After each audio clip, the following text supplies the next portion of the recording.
I have received apologies from Councillor Stuart Bailey, who's a representative from Hart District Council, Councillor Karen Lucioni, Isle of Wight Council, Councillor Ian Ward is attending as her deputy, Councillor Gwen Robinson from Havant Borough Council, Councillor Sarah Vaughan, Local Authority Co-opted member.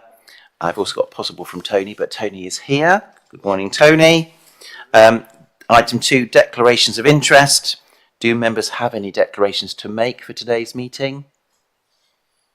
No, I don't see any. Item 3, minutes of the previous meeting, which was held on the 23rd of January 2023 on pages 3 to 16. If I could ask members, are the minutes confirmed as a correct record? Agreed. Thank you very much. We then move to item 4, deputations and questions. There are no public deputations or public questions that have been received in time for this meeting. Item 5, moving to my announcements.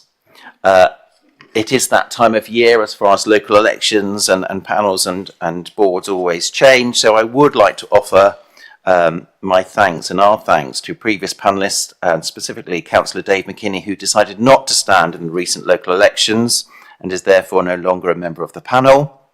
Councillor McKinney served on the panel as a representative from East Hampshire District Council from July 2019 and was a very active member of the Plan Working Group and later the Policy and Performance Working Group.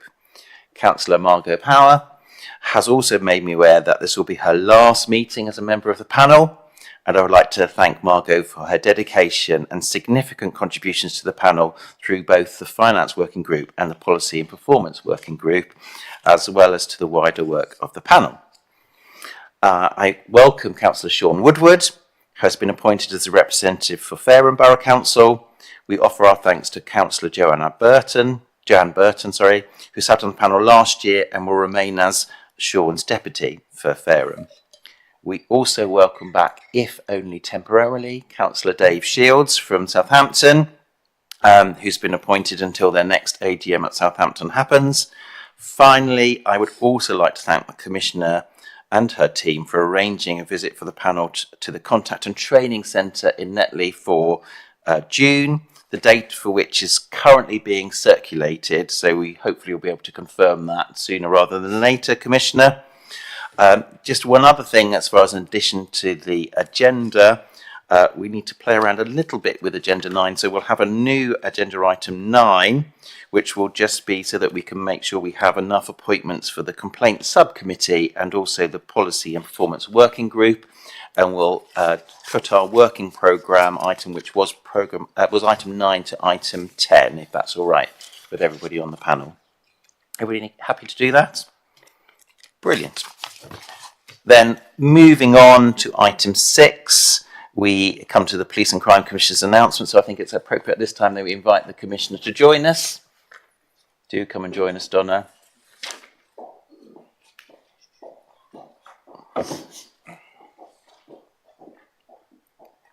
So in your own time, Donna and the team, when you're settled, more than happy for you to start.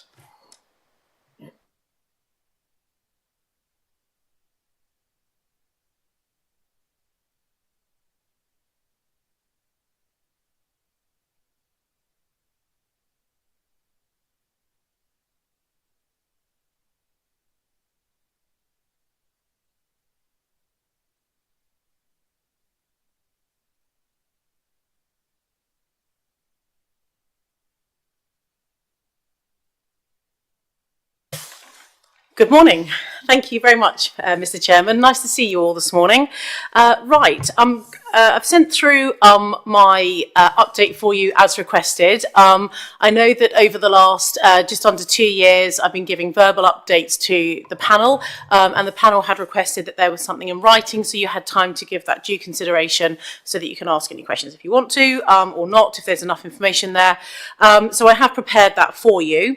I'm just going to pick out a couple of highlights from the 3 months since I've last addressed the panel on some of the things that I think are probably probably the most significant, and then give a précis of some of the things that have been done, particularly over the last 12 months for newer panel members who haven't sat on the panel before. So February was a very busy month in the force, most importantly because we bid farewell to our outgoing Chief Constable Olivia Pinkney and welcomed our new Chief Constable Scott Chilton. Scott has been in post now for 8 weeks. He has achieved an enormous amount already, and the panel will recall me telling you previously that one of the key things in the recruitment of the new Chief Constable was to give consideration to the operating model of the force, and that is something I wanted the Chief Constable to give due consideration to and change, and that is already underway. And in fact, an email should be in your inboxes, or it will be very, very shortly, inviting you to a meeting with all MPs and council leaders, as I say, extended to the whole panel for the 9th of June, which is when we will be laying out to the press, public, but giving you all the heads up a couple of days in advance of the new operating model and how things are going to be significantly changing in Hampshire and the Isle of Wight Constabulary.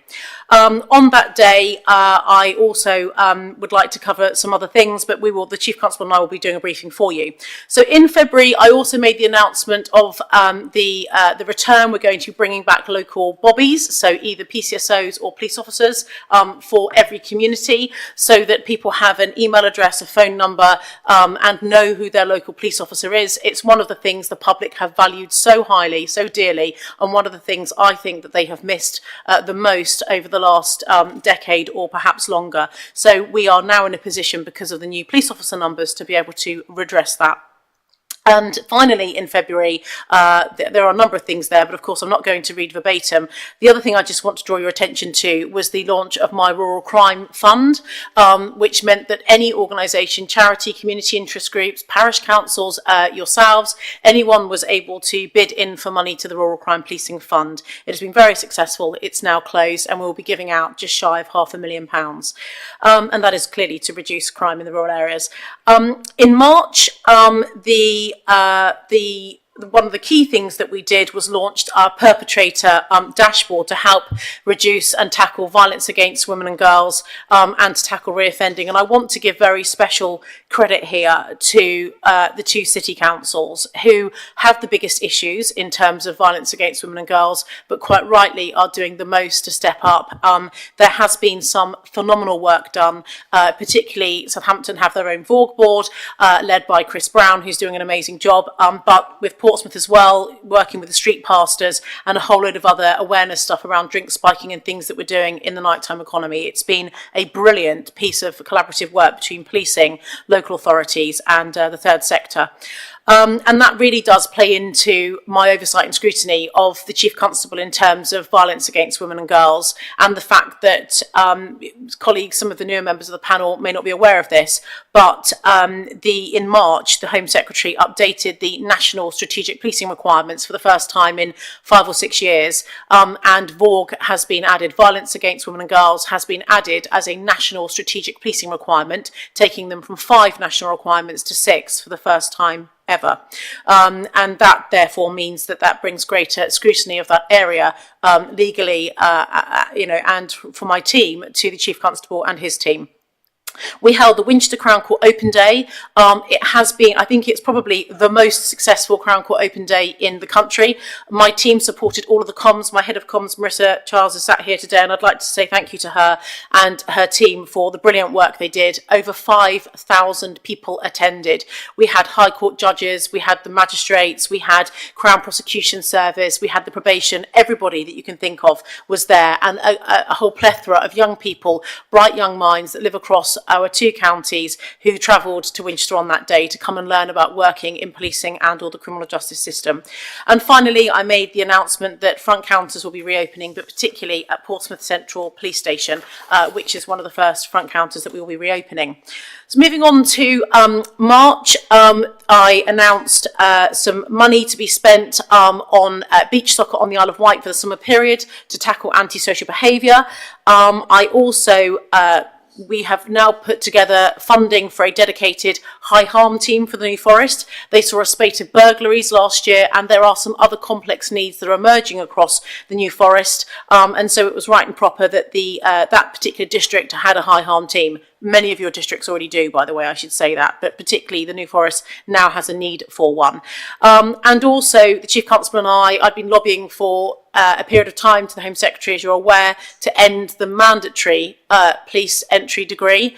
And I'm really pleased that that has now come into fruition, and Hampshire and the Isle of Wight Constabulary is the first police force in the country to announce how we will be bringing on new recruits from next month, from June, much more akin to an apprenticeship, a level 4/5 qualification, as opposed to level 6 or 7 being degree level, which will mean that we will save in excess of 100,000 policing hours per year, with new police officers not spending 1/3 of their time in the classroom writing about PACE law, but instead they'll be out applying the application of PACE directly and actually arresting people rather than writing essays of it, something which the Chief and I are both very, very committed to.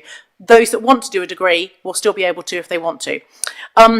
On to April then. I think the most important thing for me in this month was the fact that the force, this was 6 weeks of the Chief being in post. His changes are hitting the ground quite significantly within the force.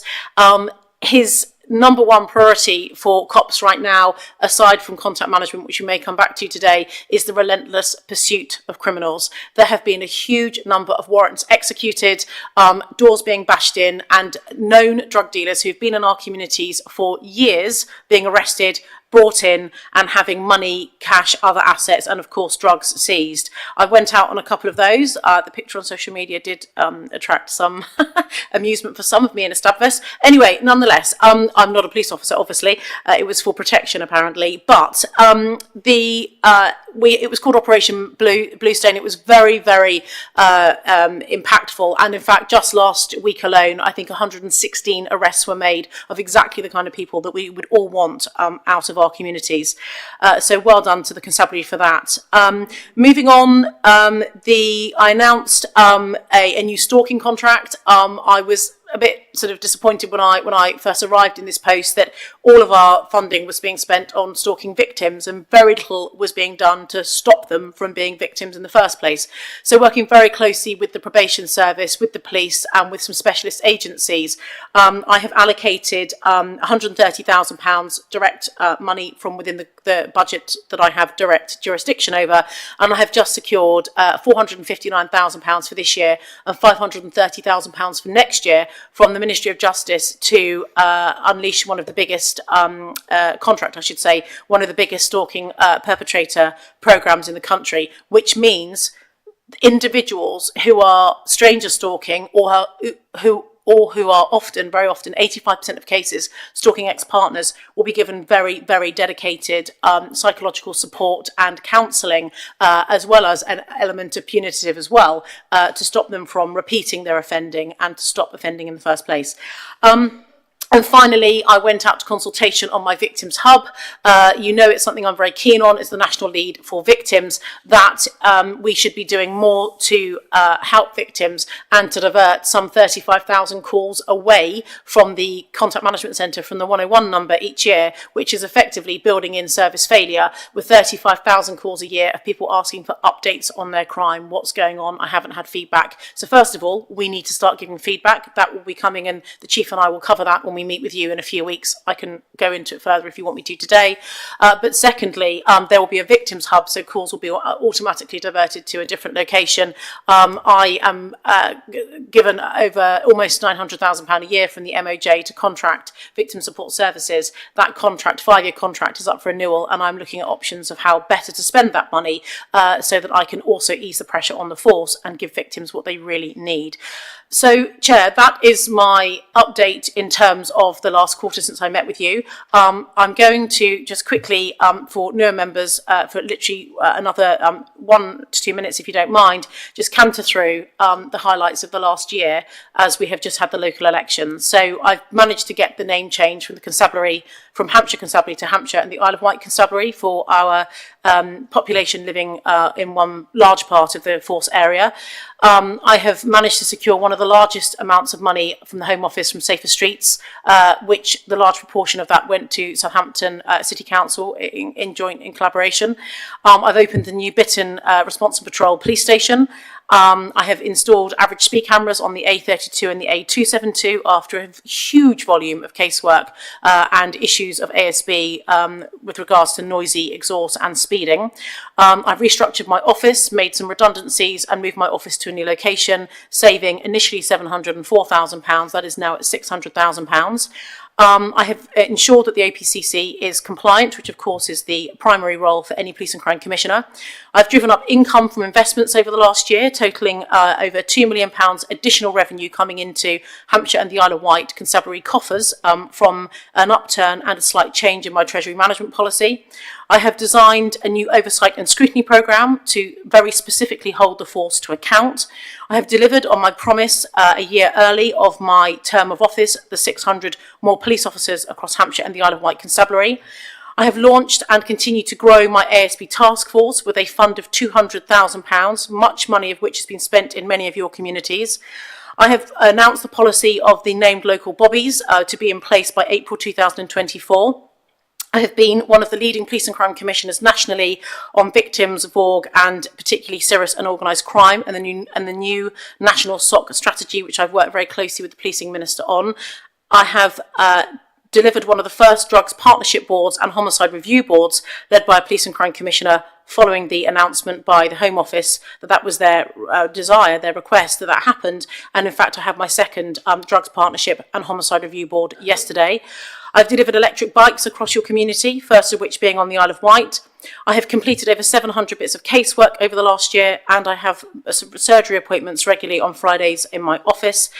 I have brought back the dedicated roads policing unit on the Isle of Wight, and I have recruited a new Chief Constable to set the tone and change of the force to deliver what you and the public require. Thank you. Brilliant. Thank you very much, Donna. I'm just wondering whether anybody, because of course we don't necessarily go into question, but perhaps more points of clarity that anybody might have about any of your announcements, and instantly I have some hands. If I could start with Ian first, and then I'll come to Dave. Thank you, Chairman. Donna, you mentioned something about a beach focus for the Isle of Wight. Could you just expand on that a little bit? Yes, sure. As you all know, Councillor Ward, from being a long-time Island resident, the ASB antisocial behaviour in Ryde has been a consistent problem with teenagers mostly. Yeah. I contract a couple of youth organisations on the island to help and do some of that youth diversion in conjunction with the Isle of Wight Unitary Authority. I'm now working much closer with Ryde Town Council as well. I know I've been on a visit with you to Shanklin and some other areas as well. I met with some of the mayors, the town mayors recently, and I was contacted by one of the Unitary Authority councillors on the Isle of Wight ahead of the summer period to say, we know there's going to be a significant issue, our businesses are being affected, can you help? And so I have appointed a charity to carry out free sessions all day, every day during the summer holidays. Okay. So, Chairman, may I just make a couple of comments? Donna, you mentioned about local policemen. We've already noticed that in the island. Residents have begun to know the names of their local police officers, so that's tremendous. And of course, getting the name of the Isle of Wight added to the name of the Hampshire Police Force is a big tick in the box, really, as far as we're concerned. I mean, it may not mean much to the Hampshire people, but it means a lot to the Isle of Wight people. Thank you. We couldn't be outdone by the fire service either. Thank you, David. Thank you, Chair. I've got two comments, really. The first one was on the achievement of non-compulsory degree access to the constabulary. Declare an interest. When I joined the constabulary, I didn't have a degree, and I did achieve internally up to the rank of superintendent. So I think that's a really good move, because it's a bit like out in the big wide world of work. Not everybody goes to university. And some people achieve a great deal. I'm sure that people sitting here have come through their business, their employment, and have achieved alternative achievements. And I think what that for me does is it actually says to a wider portion of people, you don't have to be a pure academic to join the police force. So I acknowledge it helps because subsequently I've got a degree, but I just think that's a really good point. And you said that the Hampshire or yourself are the first in the country.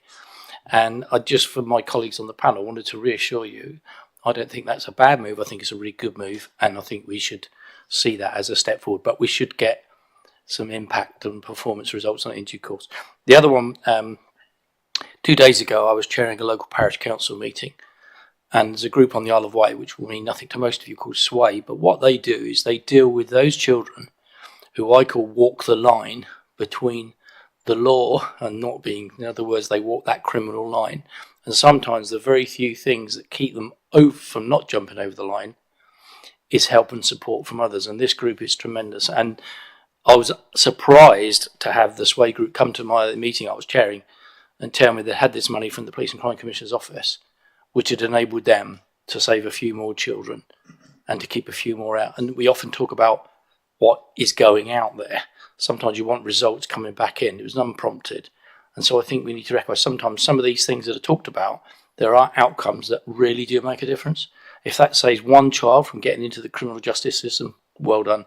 So there's just 2 things I wanted to mention. I don't have any questions for you at this point. Thank you. Thank you very much, Commissioner. If we can now move on to item 7, which is the Police and Crime Commissioner's... Sorry. There was a hand up here. Sorry, I missed that, Jason. Over to you. Sorry, Simon, my fault, somewhat belated. Just to come in with a couple of points from Portsmouth's perspective, I think it's the first time I've had the chance to address you directly, Donna, in regards to initiatives that have taken place in Portsmouth. In this forum, we should say. In this forum, sorry, yes, in this forum. I mean, as the portfolio holder there, or at least until Tuesday, just to say thanks, the support you've given us in regards to safer streets, Operation Nauticus and the hot walls down there, and as you touched on, particularly the reopening of Portsmouth Central, which is a great bonus for us down there. So just to say thank you on behalf of Portsmouth for what you've done for us so far. Thank you, Chair. Would you mind if I come back on that very quickly? And I just want to say thank you to Portsmouth, because actually it's difficult for the district councils. I appreciate that, because putting together a Safer Streets bid, you know, which have to come through me for sign off, but or I can put bids in directly as well to the Home Office. It's quite, you know, there's a knack to it, and district councils don't have a plethora of staff. The cities have clearly got many more staff, and we've really struggled to get bids coming in from the districts. And actually what Portsmouth have done is they have been big brother to the Isle of Wight, to Fareham and to Gosport. So they've actually helped surrounding neighbouring councils, and actually Caroline Hopper, who works for Portsmouth City Council, credit to her, she is actually delivering safer streets for Portsmouth, Isle of Wight, Fareham and Gosport, 4 councils, not just yours. So thank you to that, Jason, as well. Brilliant. Thank you very much. I just feel the need to say Basingstoke had some of the first phase of money too, as far as district councils. Brilliant. In that case, let's move on to item 7, if I may. Sorry, Sean. Thank you very much, Simon. Just on the subject of safer streets, if I may, maybe it's stretching the point a little bit, but part of safer streets is not getting hit by speeding traffic. And I just wonder what the Commissioner's view is on the initiative of Community Speed Watch, and whether there's anything she can do to assist there with groups who want to set up, get equipment, etc. If she has funding for anything like that. Thank you very much indeed. I'm a huge fan of Community Speed Watch because, one, it does put some pressure on the police to say there's a problem on this road. As people will know with Community Speed Watch, there are certain locations that the police have to sign off with the Community Speed Watch coordinators where they can go and monitor. So it really does make sure that the district commander in that area is keeping a focus on those particular roads, and also it's building the relationships between local communities, local people, and Hampshire and the Isle of Wight Constabulary. So from my perspective, it's a very, very good thing. If there are any groups that want to set up, and thank you for the question, they can make an application to me, and through my ASB fund and or through the Safer Roads Policing Fund, I can pay for the equipment, which is roughly around £6,000. And I should say that in Fareham, actually, there is the most outstanding example of a Community Speed Watch coordinator and team who are out just shy of 7 days a week, have carried out, I think, over 100 times more Community Speed Watch hours than anywhere else in the county. So if anyone wants some help and support, there is the go-to best blueprint model of how you should be doing it through somebody in, what part of Fareham is it? Your ward. Okay, there we go. Brilliant. Thank you very much. I don't think I've missed anybody else. In that case, let's now move on to item 7, which is the Commissioner's update on the Police and Crime Plan, performance and delivery. Donna, over to you. Thank you. I'm going to hand over to Pete Jones from my team, for those of you that haven't met him, who is one of my senior business managers and project managing the delivery of the Police and Crime Plan.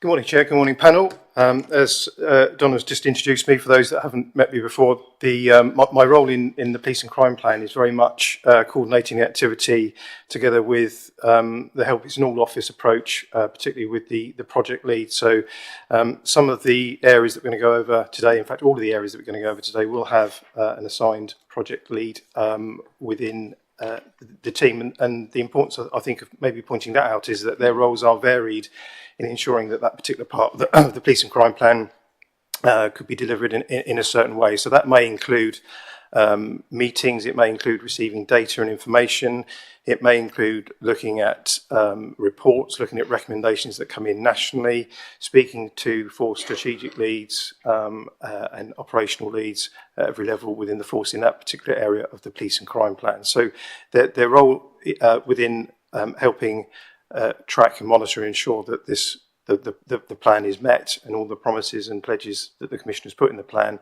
is a really important one. And I just wanted to make that clear from the start in terms of the information that you're going to see has some work across the whole of the office in helping ensuring that that's delivered, whether that's oversight and scrutiny of the force on the Commissioner's behalf or actually looking at individual operations, some of which you've heard of already to help assist in that evidence that we gather to track and monitor the Police and Crime Plan. So the first slide is around just a reminder around the agreed delivery programme that was set back in July last year, I believe. I think during this presentation, the panel will see something slightly different than you've seen before. And I'm very grateful, as is Jace Kenny, into the feedback that the Policy and Performance Working Group gave us back in March. For some of these areas, we went through these slide by slide in terms of the updates that the working group gave us for the information that you'd like to see today. So I'm really grateful for their assistance in getting to that.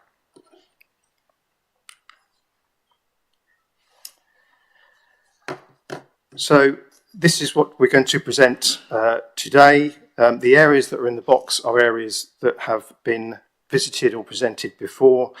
So these are by way of an update to you. And again, through the kind of agreement of the working group.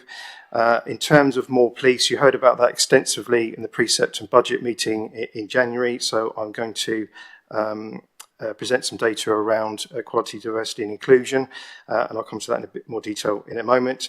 And in relation to the youth engagement, that area that's just a bit greyed out there, the panel received a full update on that at the last meeting, so we weren't intending to revisit that. And then there's areas around community crimes that matter, tackling traffic issues is something that's on the programme of work, and around shoplifting, this was a request through the working group that we bring this to the panel today.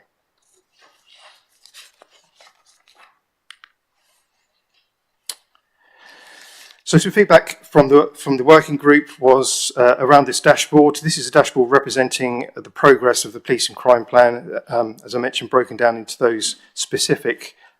Sorry, Pete. We've got a wonderful picture of somebody's holiday. Oh, that's me.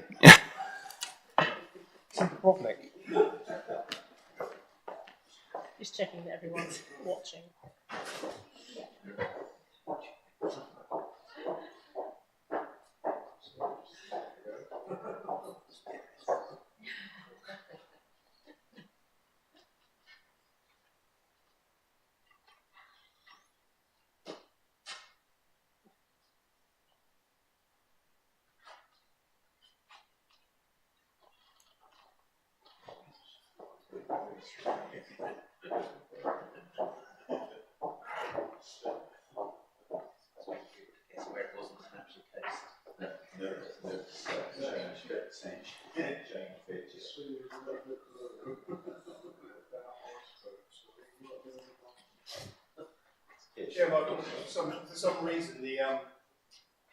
For some reason the whole slide deck disappeared, so I'm going to need to log on to get that back.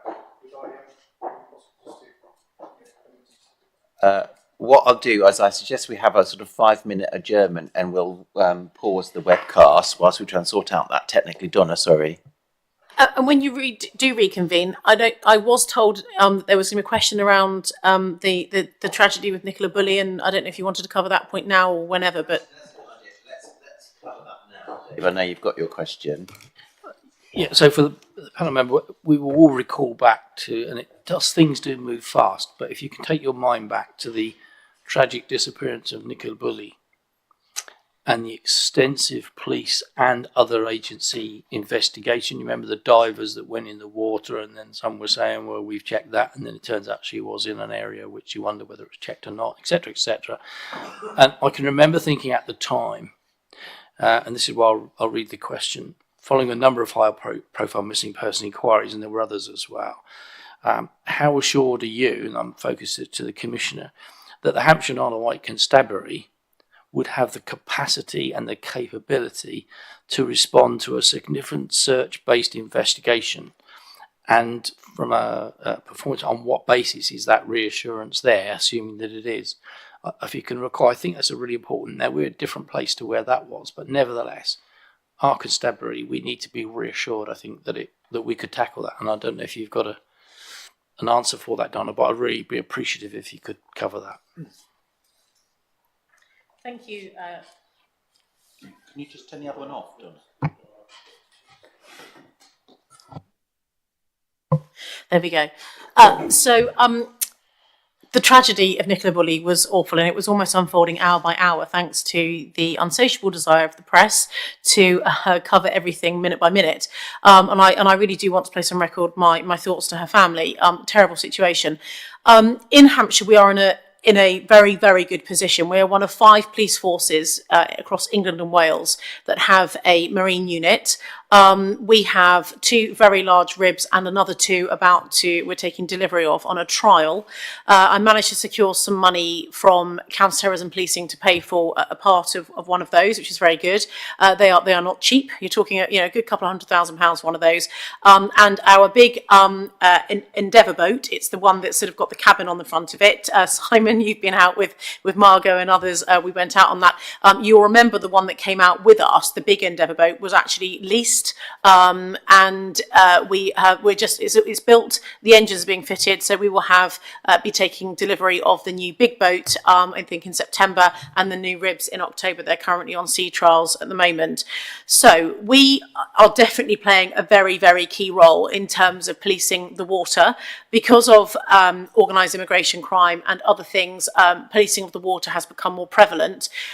Chief constables have jurisdiction 12 miles out from their land boundary, and of course we have more miles of coastline. I'm not sure if that's in the southeast, but because of the Isle of Wight, then certainly one of the largest, if not the largest, in terms of miles of coastline. I'm trying to think about the geography of Britain now, excluding Police Scotland and Northern Ireland, obviously. But across England and Wales in this force. Now, in terms of our preparedness, if we had a situation like Nicola Bulley, well, very sadly, we have had 2 such cases in Hampshire. You haven't heard about them because they were, in terms of finding the people that were missing, that was executed very, very quickly and were found within hours of them being reported by their families, one of which was a child, very sadly. And, the River Hamble is a certain area. It has complexities. It's both commercial, pleasure. There is a lot going on. Lots of, obviously, natural wildlife there as well. And that happened to be the location of both incidents. We are also very well supported by HANSAR and Isle of Wight SAR, so Hampshire Search and Rescue and Isle of Wight Search and Rescue, who did over 1,000 man-hours of land search for us just last year, and I think over 500 or 600 hours from memory of water-based searching too, because of the 2 cases I've just referenced particularly. They are brilliant. They will come out in the middle of the night. I'm sure you know this from your time as serving anyway. So I am confident that should we have someone, the reason I'm confident is because we have had 2 such cases, not dissimilar, of individuals going missing, and through GPS tracking with mobile phones being tracked towards the water's edge and being found literally the same day. It is, having a lot of water around you is certainly an increased risk. Chair, is it possible I could just add a little bit to that on behalf of the Commissioner as well? Push this a little bit closer. Also worthy of note, I think, given the question related essentially to capability and capacity, it's also worthy of note, I think, the Section 22 collaborative agreement essentially between Hampshire and Isle of Wight Constabulary and also Thames Valley Police, of which obviously both commissioners are joint signatories towards. That provides a significant additional capability and capacity that wouldn't ordinarily be available locally. So I think that is worth noting as well, and also kind of how that would potentially unfold into the region, and again of similar collaborative arrangements that exist through the region as well. So in terms of our role in supporting the Commissioner there is that oversight and scrutiny that takes place through the bilateral scrutiny panels, of which the Commissioner is joint chair with the counterpart in the Thames Valley Police, and also with the regional chief constables and PCC's governance structure as well. So I think we are very, very, very well serviced in that capacity.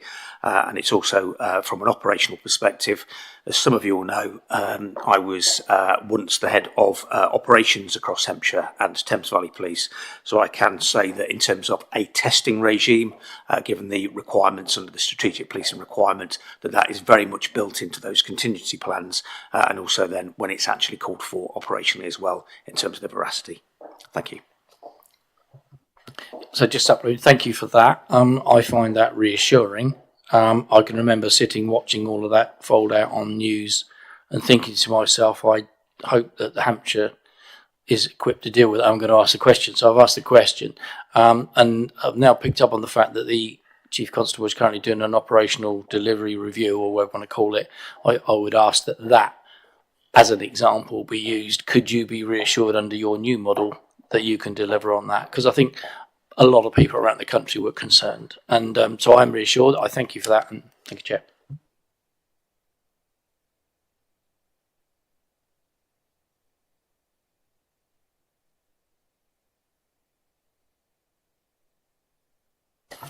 Right, we're still having some technical issues, panel. So I have a question, really, probably for the Commissioner, whether you would rather we have an adjournment until we can sort out the technicalities of making the IT work, or whether you would like us to work through the slides that we've got and the pack that we've been given.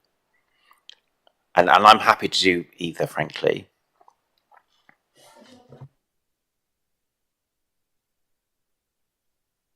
So that sounded like a yes. So 5-minute adjournment is.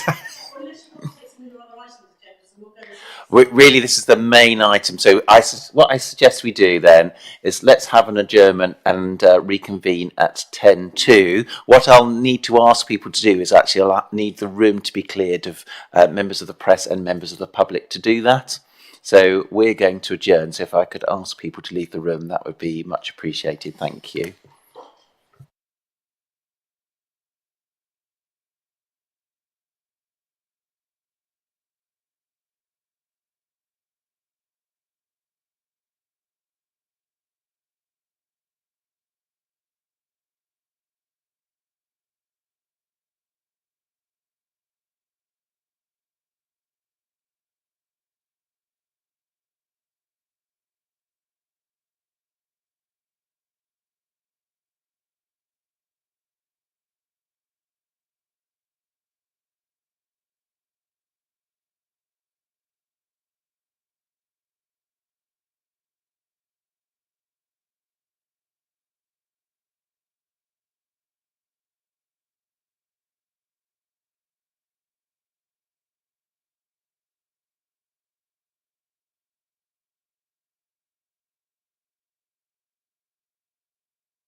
I'll wait for my vice chair to rejoin me. Little bit of an update as far as where we are with the technical working. So we've managed to find a manual workaround. So we have a version of the PowerPoint, the presentation, which will need to be manually flipped through, which is what Pete will do. So we have got it in front of us for everybody to see. And of course, I know panel members also have a version of it that they can see in front of them. So Donna, when you're ready, sorry for that small interlude. Thank you. Yes, grateful for your understanding of that. So just to explain, this is now on a PDF. Can you hear me? This should be live, or do I have to really go down? Can you? I'll speak a little bit louder. Okay. This is now on a PDF, so it'll scroll before your eyes just as an explanation, and it will. Unfortunately, we won't have the Pete Jones transitions that you're used to. So where we got to with this is just, again, some feedback from the working group in relation to the status of the police and crime plan. So you can see there on the left-hand side, this is where the police and crime plan was in terms of progress last time it was before you, and the updated progress on the right-hand side. And just to remind the panel that the terminology in terms of evidenced, current and outstanding, evidenced is a term that doesn't mean to say that we don't go back to it. It has sufficient evidence in the Commissioner's view that it has reached that particular objective. But as explained in relation to the work that the project leads do, that they do go back to this, they do revisit it, and that's done on a monthly basis and managed through me and my team. Those that are current is fairly obvious, and as you see from there, we have currently one area, one objective of the 122 currently outstanding.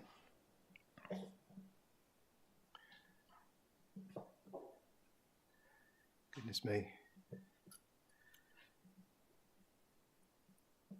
Right, that's how I've got to move on. Okay, so this was an area, as explained earlier, that the panel had extensive updates on in the precept meeting in January. So this was just to specifically update you and bring back around those areas within the data that we provided before in terms of equality, diversity and inclusion. Now, it may seem like quite a simple slide, but the panel members had some backing document and a briefing document that went with this, again, from some feedback that was given to us, which is around the 2021 Hampshire and Isle of Wight population census data. So there's probably two areas that I would draw your attention to in relation to police officers and all staff on there, and that's around the representation, 89.3 for white British representation and 89.16 for all staff, including officers, because the reflection on the census data is that 90.63 is the population of Hampshire and Isle of Wight from the census data in 2021 as self-defined ethnicity. And the panel members may have seen when the pack was given to them that also 85% of the area covered by Hampshire County Council is rural, whilst 85% of the population in Hampshire live on 15% of the land. And I appreciate you may think, well, that's not relevant to the slide that you've got up right now, Pete, but actually I think that just reinforces maybe the diversity and where the population are spread within Hampshire and Isle of Wight, and some of the challenges, particularly from a policing perspective, in terms of those officers where they are. So in a bit more greater detail, again, requested back, I think it was from a question emanating from October 22. So just trying to bring you back some further information to keep you informed about the, in particular, the 600 more officers linked to the uplift. There is not the BME officers there of 89.8 for police officers, new police officers and new staff. Again, you'll see that that's quite closely aligned to the slide you saw before in terms of the whole force. You may have also noticed that between 2021, 22, 23, that the number of not stated in terms of officer and police staff ethnicity has gone up. And of course, as we all know, that's a choice for individual officers and staff that are joining the force, that they do not necessarily have to state their ethnicity. So it's just some information in relation to that. So that concludes the updates around 600 more police officers with those specific areas addressing the demographics of our staff and police officers. Next, moving on to tackling antisocial behaviour. If you recall, at the beginning I said that these areas within the box here are an update to the panel, noting that this has been before the panel previously, and also in February 23, the office sent through to the working group and the panel some areas of specific thematic scrutiny that the office had taken forward, specifically around ASB. So that was a real deep dive within the office, and the presentation and the findings from that were forwarded to the panel and also the working group back in February 2023. So I won't repeat any of that here in this presentation, but I think what's in the next couple of slides, I think what you'll see is what's happening in the force currently, the oversight and scrutiny from the PCC, and what the OPCC has been doing in terms of case study, and also linked to the ASB task force, which I appreciate you've heard of before. So again, some feedback from the working group, policy and performance working group, in relation to specific objective updates. So for those that haven't seen these slides before, those areas on the left on the grey there, they are the objectives within the police and crime plan. They're the specific areas that the Commissioner has said will be delivered through that plan. And that's a progress update for you in relation to where we are with those specific areas. Again, reminding that they've all got ownership through the project leads within the office.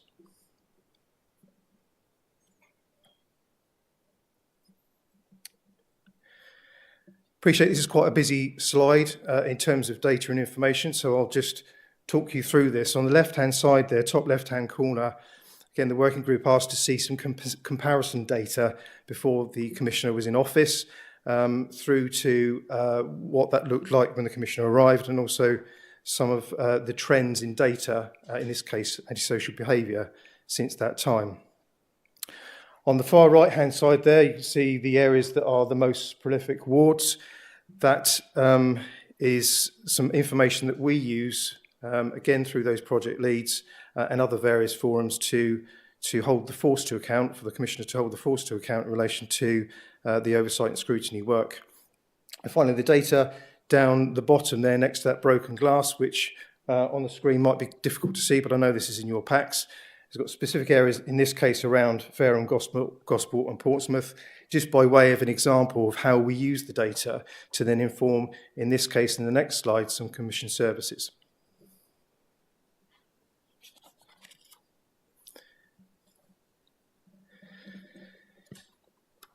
So, Chair and panel, I didn't intend to read this out because I know that you've had this already, but these are just some examples around some of the case studies for the commissioned work that and the commissioning team do a fantastic job within the office on the Commissioner's behalf. And you would have seen previously in the annual report and also the annexes to the annual report the extent, the number and the cost and the funds allocated to these and many others within that annual report. But in these two cases, specifically linked to that information that I said that we use as an evidence base, we've got two examples, one from Portsmouth and one from Fareham there. And you can see on the left-hand side there, I was a female, 19 years of age. I was removed from her hostel due to rent arrears and criminal damage, and was provided with support around budgeting and restorative work between our and the hostel staff. So to try and keep individuals in a real stable environment, obviously having a roof over your head is really, really important. Having job and having self-esteem is really, really important. And this is the sort of work that this youth support programme can give. And right down the bottom there on the green banner there, you'll see, thank you so much for your help and support in the past few months.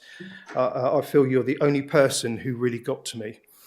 And again, just linking back to maybe Dave Stewart's comment earlier about actually trying to get young people in particular right on the edge of criminality or on the edge of taking the wrong route. And then these are some really good interventions, I think, that are taking place in our community.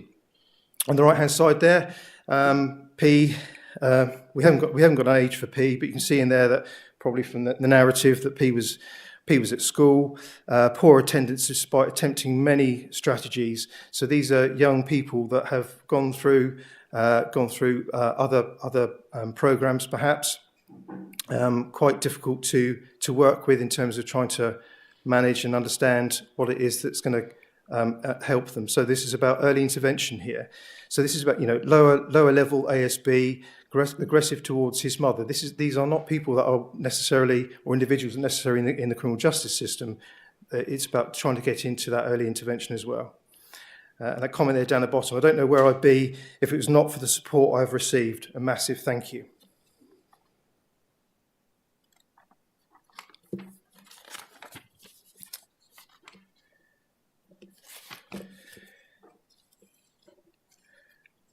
So this next slide here, I think, is a demonstration about how within the office and the work that the Commissioner does, we try to tie areas together. So much of you will be aware within your areas of work, I'm sure will resonate with communities, that antisocial behaviour is quite wide and varied. In this case, brought up some examples around speeding and the use of vehicles. And I think Councillor Woodward mentioned earlier around Community Speed Watch. As the Commissioner updated, there has been some funds towards Community Speed Watch equipment, also supporting infrastructure around the A32 and A272, and also the purchase and use of off-road bikes. And again, you'll see that link when we come to tackling traffic issues and the updates there about how the two go hand in hand. There's also been support within roads policing analysts. Again, that allows the police to also understand, have an evidence base for where some of the issues are, but also for us as an office to be able to take part in that oversight and scrutiny part. So we know what the roads policing are doing and where they're directing their efforts. And of course, as the Commissioner's mentioned already, the link back to the dedicated roads policing unit on the Isle of Wight.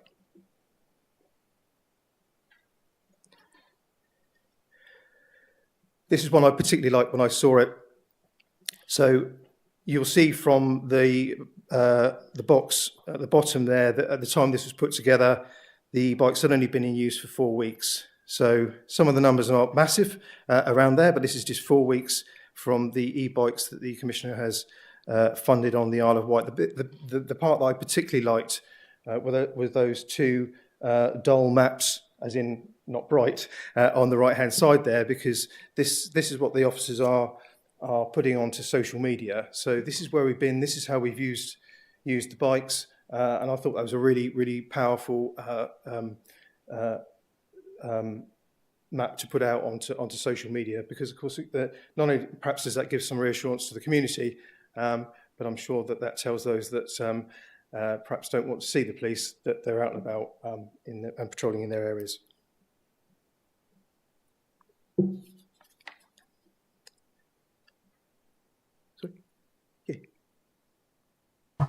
Chair, members, if I just may add to that before Pete moves on to the next area, I just wondered if it'd be just worth mentioning that as a former police district commander, I've got personal experience of the individual and community traumas that can result as a result of the police and partners essentially taking their eyes off ASB. And the incident I specifically referred to was one from 2012-2013, of which I know Councillor Minahan will also be familiar with. The point I wish to make essentially was that as a result of the Commissioner's work, not least the ASB task force that you've heard about, the Commission services, but also the holding of the Chief Constable to account, it is my very firm and honest opinion that I feel as though the Constabulary and the OPCC are as focused, if not more focused, on dealing with antisocial behaviour as a result of the work of the Commissioner than either organisation has been hitherto. And I think that's quite an important point in terms of ultimately organisational direction. Thank you.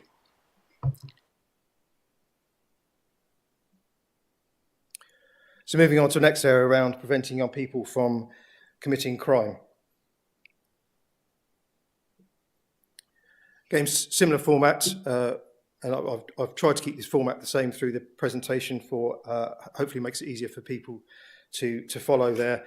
So again, progress since this was last put before you in this next quarter, and I think the point I make here is that this quarter four shows that there are green in these areas, but there's much more work that goes on outside this, and is cross-referenced in many different ways. So, an obvious example here would be that overlap with trying to reduce knife crime, for example.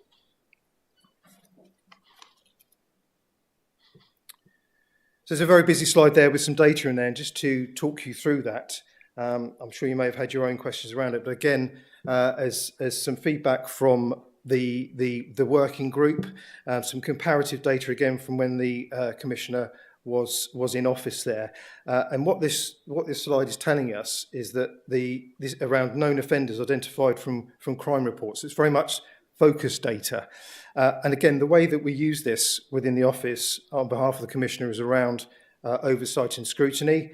You've heard from the Commissioner this morning around her role at a strategic level in terms of leading partnership and homicide boards.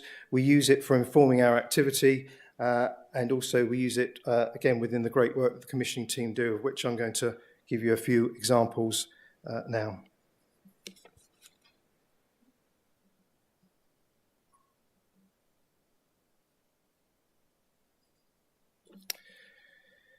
So this is a case study here.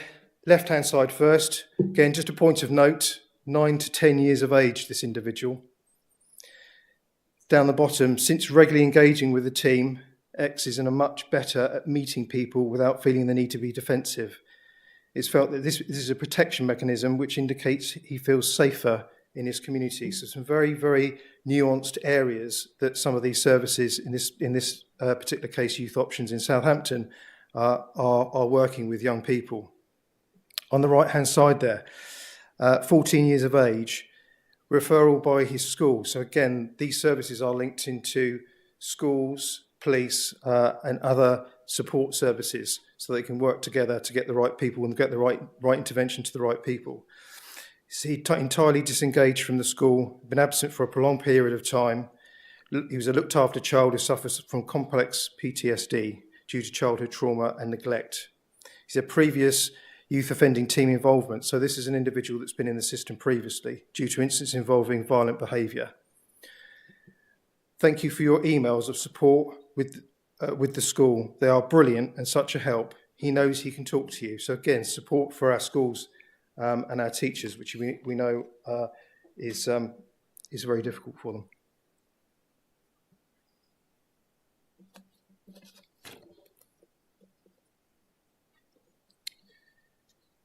Next case study here. Y was referred to the Aspire programme by the secondary school as they were volatile, aggressive and frequently fighting. They often skipped classes as they felt too nervous and anxious to attend. I really liked the bottom left-hand comment here, because I think it's clearly come from the individual. I become nicer. I haven't hit people that much. I'm not as rude with people when I get jealous, angry or sad. Kind of learnt to control my emotions. On the right-hand side there, you see some services within the Isle of Wight. Male, 20 years of age. Male was 15 when first assessed by the Newport Youth CAF. So this is 5 years. This individual has been working with them. So again, I'm not going to go through this, but just a range of services, and shows you the diversity and the complexity of some of the areas that these commission services are working in. And these case studies, and this is how we know from the Commissioner's perspective and within the office and the great work that the commissioning team do, that these interventions are working. If it wasn't for NYC, I wouldn't be alive today. Being part of the NYC has changed my life. You've helped me more than all the other organisations combined.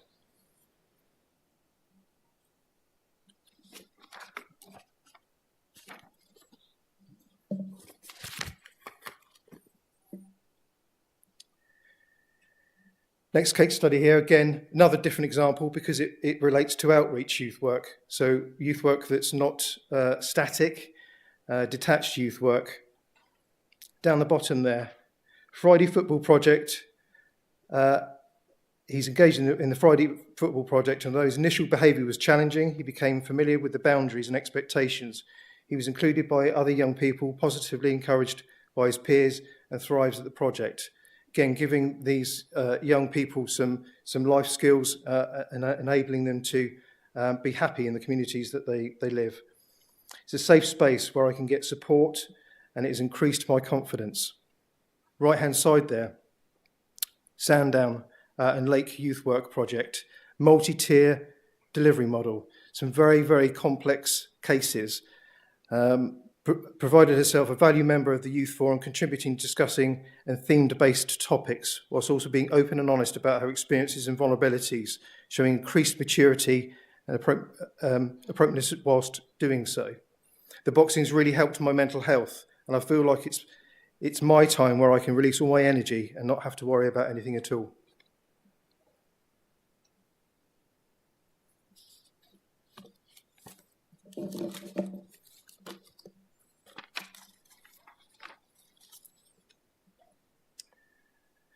So moving on to the last update around improving outcomes for victims.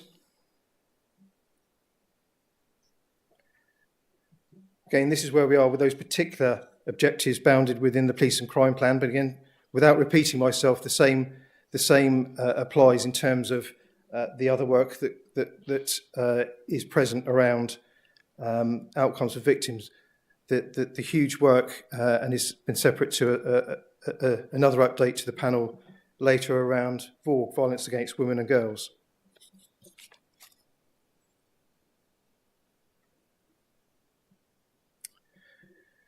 So some information and data there. Left-hand side, victim's voice. So this is the work that the OPCC carries out directly. So speaking to victims, surveys, face-to-face, actually getting to the root of what victims want to help inform both the services and the wider support that victims get through the OPCC or even through the force. You see there on the snapshot of just some comments, many comments on the blue box on the left-hand side there. And then on the right-hand side there, we've got our data. Again, going back to pre-current Commissioner's time, and also a breakdown of some of those crime types there. Again, used by us to help inform those Commission services and what is needed and where it's needed. And again, what I've got followed now is just a few case studies, again, to demonstrate how these case studies are affecting, in a positive way, those individuals and how, as an office, we are assessing that they are being effective. Peter, could we just, before we move on, this is a good example, I think. So we look at that, I look at that presentation there. You've got the purpose very clearly marked out. You've got the objective very clear. You've then got a number of stats on the right-hand side, which I interpreted that in relation to sexual offences, we've had more reported in 2022 than we did in 2020. That's what you're telling me with this, I think, Yes. which is a good thing. Yes, because absolutely. It means Yep. people are more willing to come forward, which is what we want. And then you give a gender breakdown, that's fine. I suppose what gaps for me on that is, so what? So what has happened about it? How has the Commissioner held the Chief Constable to account? If that's good, to acknowledge that, or if it's not good, is there more specific data that we need or should have to enable us as a panel to validate what you're saying? Does that make sense? Yes, it does. I think that's where we kind of, our heart is around, that's a good result. There's no doubt about it. You've clearly somebody has created an opportunity for victims to come forward more, which means there's more chance they're going to get supported. It doesn't say that up there. I've interpreted that. Do you see? I know Donna wants to come in. Sorry, Don. Great point, because we're on the slide. Thank you for that. Would you mind if I address them at the end so that we can run through and then I can give you my summary comments, then we'll go, is that okay? Do you mind? Thank you. It's really good to have it on the slide. Thank you for that. So it follows 6 case studies. Again, very wide and varied. So this first one here is service provision, which is one-to-one therapeutic counselling. This talks about A, who's 15 years of age. Again, just shows you I appreciate this is perhaps something that we may be not shocked to see, but I think it just brings it into reality about actually some of the individuals that we are trying to help with. Because A was groomed online for 2 years by a 16-year-old male who lived abroad, believed to be between 18 and 30 years of age, very vulnerable due to family circumstances, which the male exploited. He was groomed, requested nude photos be sent, isolated from her friends and families, stopped attending school, and the control and the manipulation was daily. And as a result, A went missing to meet this male when he came to the UK. And it's not appropriate, I think, to really dive into this now. But just as a parent, I guess, just imagine what that would feel like, and then as a result of that, as being able to go and find some help to actually try and unpick that, which is not reflected in the words of that case study because it's far too in depth. But at the bottom, they're not constantly flooded with fear. That's a benchmark for that individual, and I'm sure on a very long journey to try and recover from that. On the right hand side there, Jay, 30 years old, subject to child sexual abuse. At some point, the police arrested and charged a perpetrator, begun court proceedings, had some sessions pre-trial.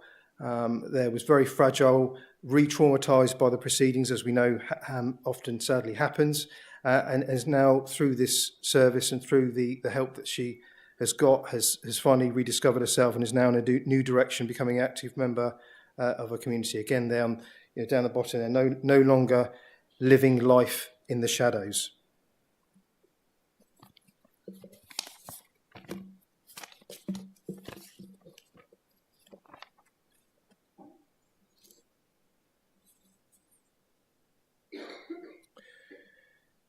Left-hand side there, D was a victim of adult sexual assault, severe physical disability, which resulted in limited mobility and impacted speech. In D's case, there was, unfortunately, we're not able to pursue his disclosure through the criminal justice system. Nevertheless, the service managed to get D back onto his feet, helped him pursue his desire for justice, and has actually got him back into attending the support group that he's joined, the Lived Experience Advisory Forum, which is advocating for victims with a disability. So this is an individual that's gone through some trauma, been helped out the other end, and is now helping others through that service.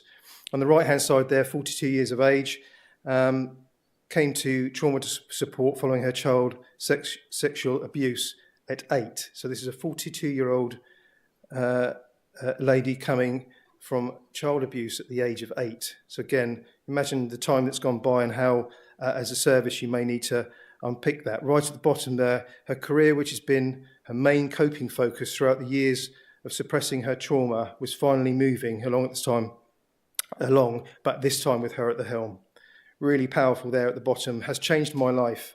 I've met others like me and now have the confidence I've always lacked.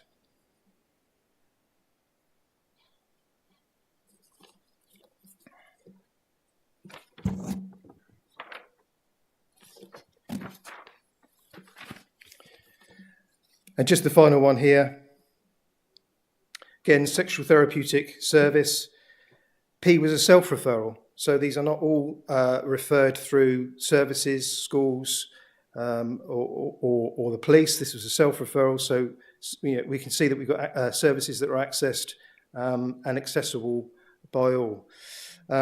P told his family shortly after finishing his programme and joined the monthly male support group. Later, P had also reduced and finally stopped taking his prescribed medication without any side effects. So again, big life-changing steps that some of these individuals and victims are taking. Down the bottom there, his comments, having the opportunity to share my deepest thoughts and fears with other survivors in a safe place was immense, and it's altered my perspective. And finally, just on the right-hand side there, female of 22 years old, first sexual assault took place when C was 15 years old. And C disclosed that she would drink alcohol to the point where she would black out. So again, some coping mechanisms there that the service has to unpick. And again, far too many to put onto a slide here. But when I read this case study, 8 different therapeutic models, a combination of 8 different approaches with this individual. And this is the sort of complexity and the service that some of these commission services are able to offer. And finally, they're just that blame myself for not being able to prevent it, which of course is very sad.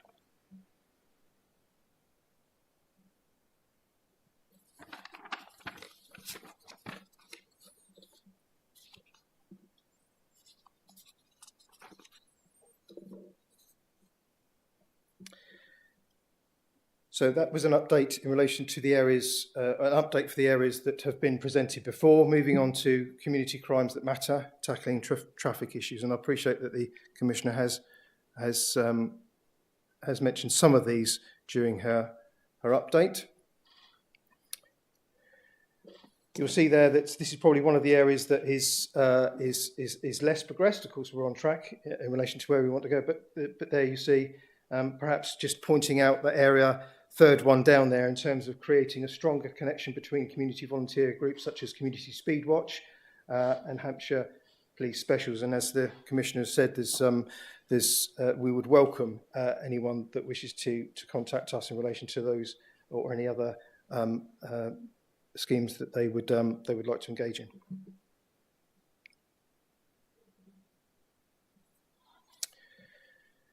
So for me, some information there. Again, 21, 22 in terms of the sort of numbers that they see across Hampshire and the Isle of Wight from the constabulary. The box in the middle there, again, is a really important part of the office for us because it relates to casework and our team that listen to the concerns of the community, contact the Commissioner. That is all recorded. And in many cases, if it's appropriate, we pass that on to the force so that they're able to triangulate where their information intelligence says that perhaps they may have some issues. And again, really direct and I think positive way that the community can contact the Commissioner and how we respond to that and how we work with the constabulary to help those issues.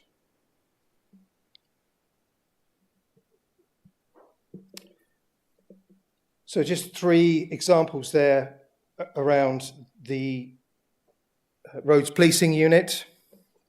You see the operation on the right was around the Isle of Wight. The other 2 last year around the A32, A32 and A272. So the sort of areas that the Commissioner is supporting this, there's been 3 separate bids, one for 24,000, one for 4,000, another one for 15,000. So this is the force coming to the Commissioner for decision notices and supporting some of these operations with portable equipment to help keep the roads of Hampshire and the Isle of Wight safe.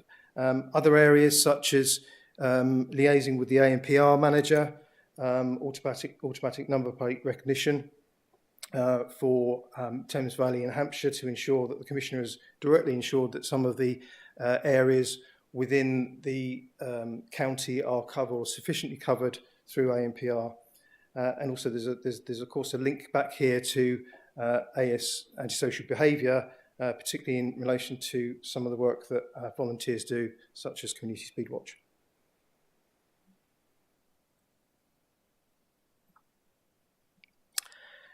And finally, on to community crimes that matter, shoplifting. This was a request that came through from yourselves and the working group. Shoplifting is not a specific line within the police and crime plan, but tackling or helping businesses in tackling retail crime, of course, is.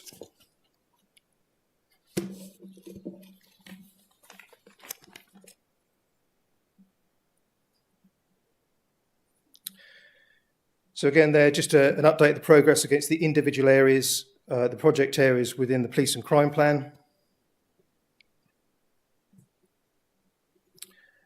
And some data and information there about the direction of travel, I think I'd say, in relation to shoplifting. Maybe the panel have looked at that and thought, actually, in terms of when I thought shoplifting was going to be busy in terms of reports, perhaps wasn't.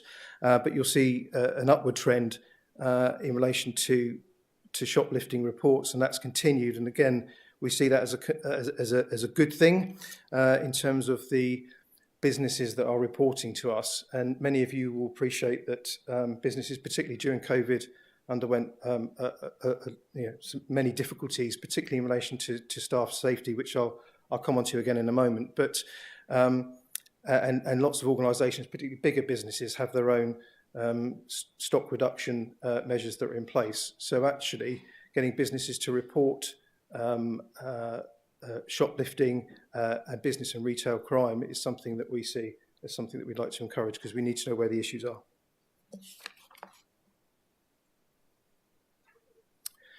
So again, the next two slides, there's quite a lot of information for this, and that's why I forwarded to the panel a briefing pack just to give you a little bit more detail around this. And I think in summary, particularly for the next two slides, and in the second one there was some direct funding, but this is another example, perhaps I would say from a different angle in terms of how the Commissioner supports, in this case, business and retail crime, because this was about bringing people together, bringing opportunities together at that strategic level, in this case, to bring in this DISC platform. DISC doesn't stand for anything. It's not an acronym, by the way, but it's an information sharing platform that both the constabulary and local businesses can use to try and increase their information and awareness. And I think it encourages officers to actually perhaps take the action that they need to do around some of the businesses that are engaged with this app, and an opportunity again for businesses to share information between themselves.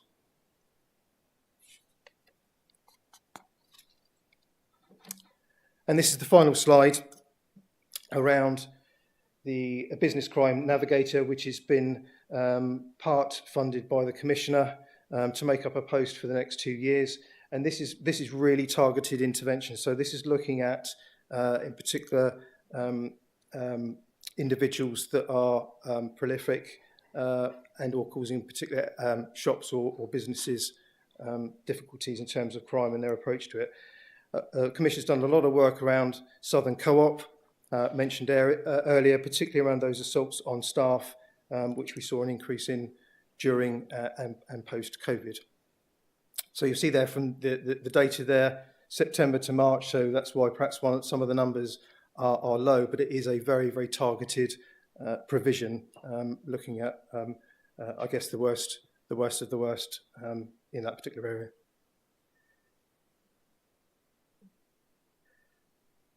And that concludes the updates. Thank you very much, Pete, and the team for all of the work that they have done.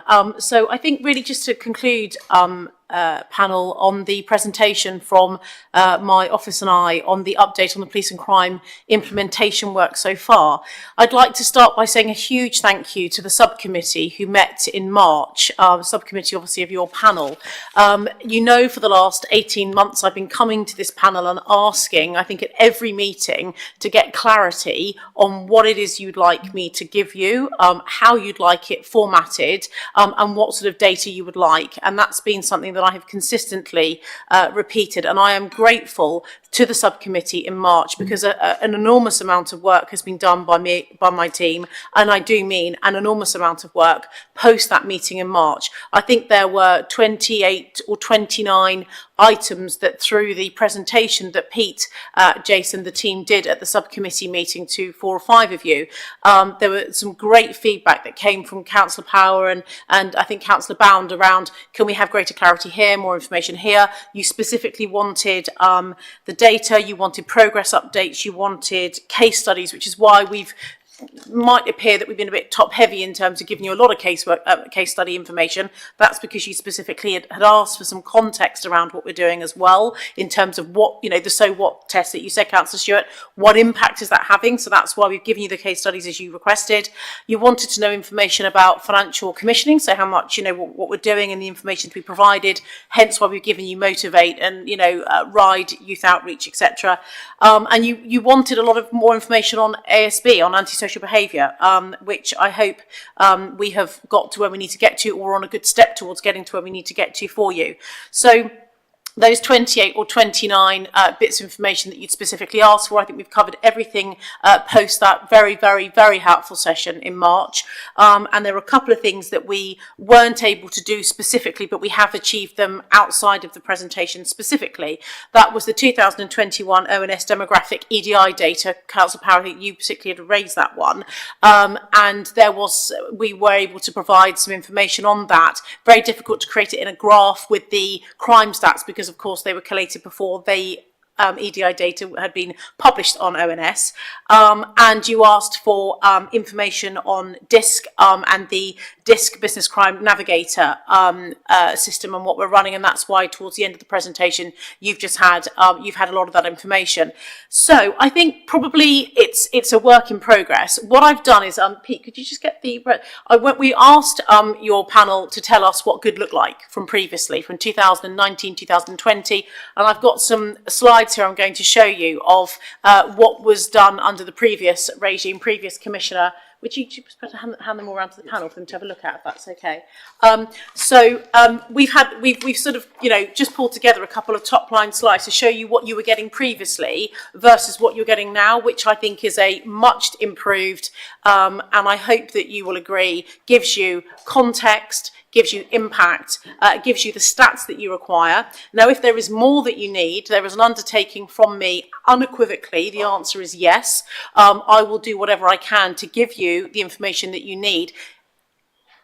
In the nicest, politest possible way, it's been a bit confusing around some of the messaging around what good looks like, which is why we asked Caroline through the panel, what good did look like previously, and this is what you had in 2019, and you'll see from some of this, it's less informative and there's probably not so much information there.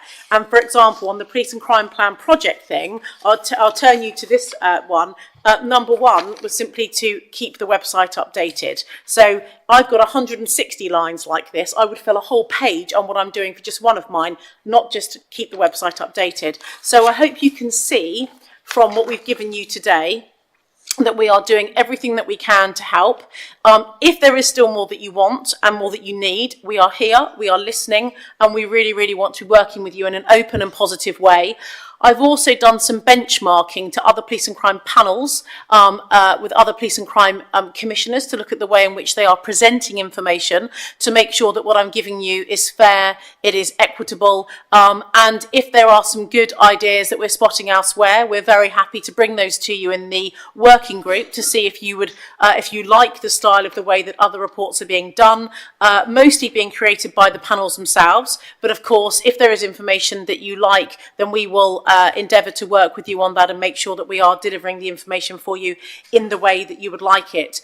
Moving on to the point that Councillor Stewart made around, Mr. Stewart, no longer a councillor, old habits die hard, sorry Dave, the information around the rape information, I think that's a really good challenge, thank you for that. I get exactly what you mean by that, I really do. It's all very well and good seeing the stats, but what does that mean?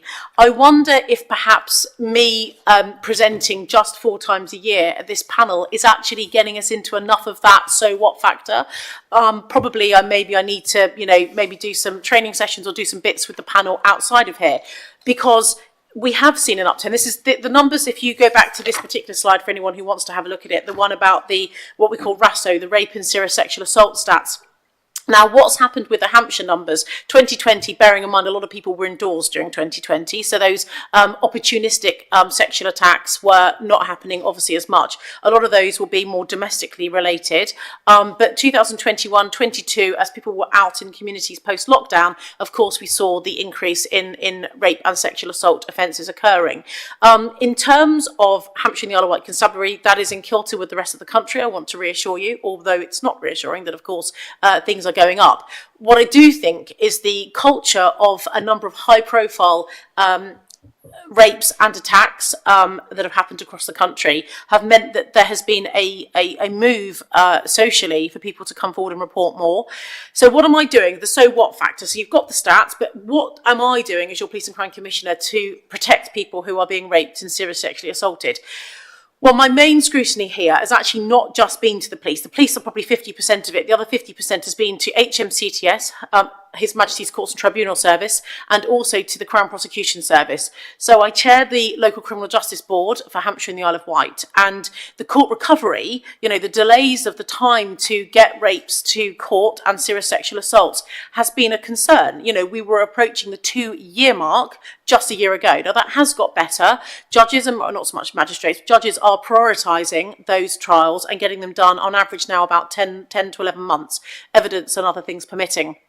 But as a criminal justice board chair, there's two things I've been doing. So locally, I have that meeting. I have the judges there. I have the magistrates there, prosecution. I meet with the chief prosecutor every 4 weeks. I had a meeting with, there's a new interim that started just a couple of weeks ago. My team and I met with her last week. I saw one of the judges last Friday, one of our lead circuit judges, Her Honour Judge Angela Morris from Winchester, lead presiding judge there. So having a very close relationship with them around court recovery.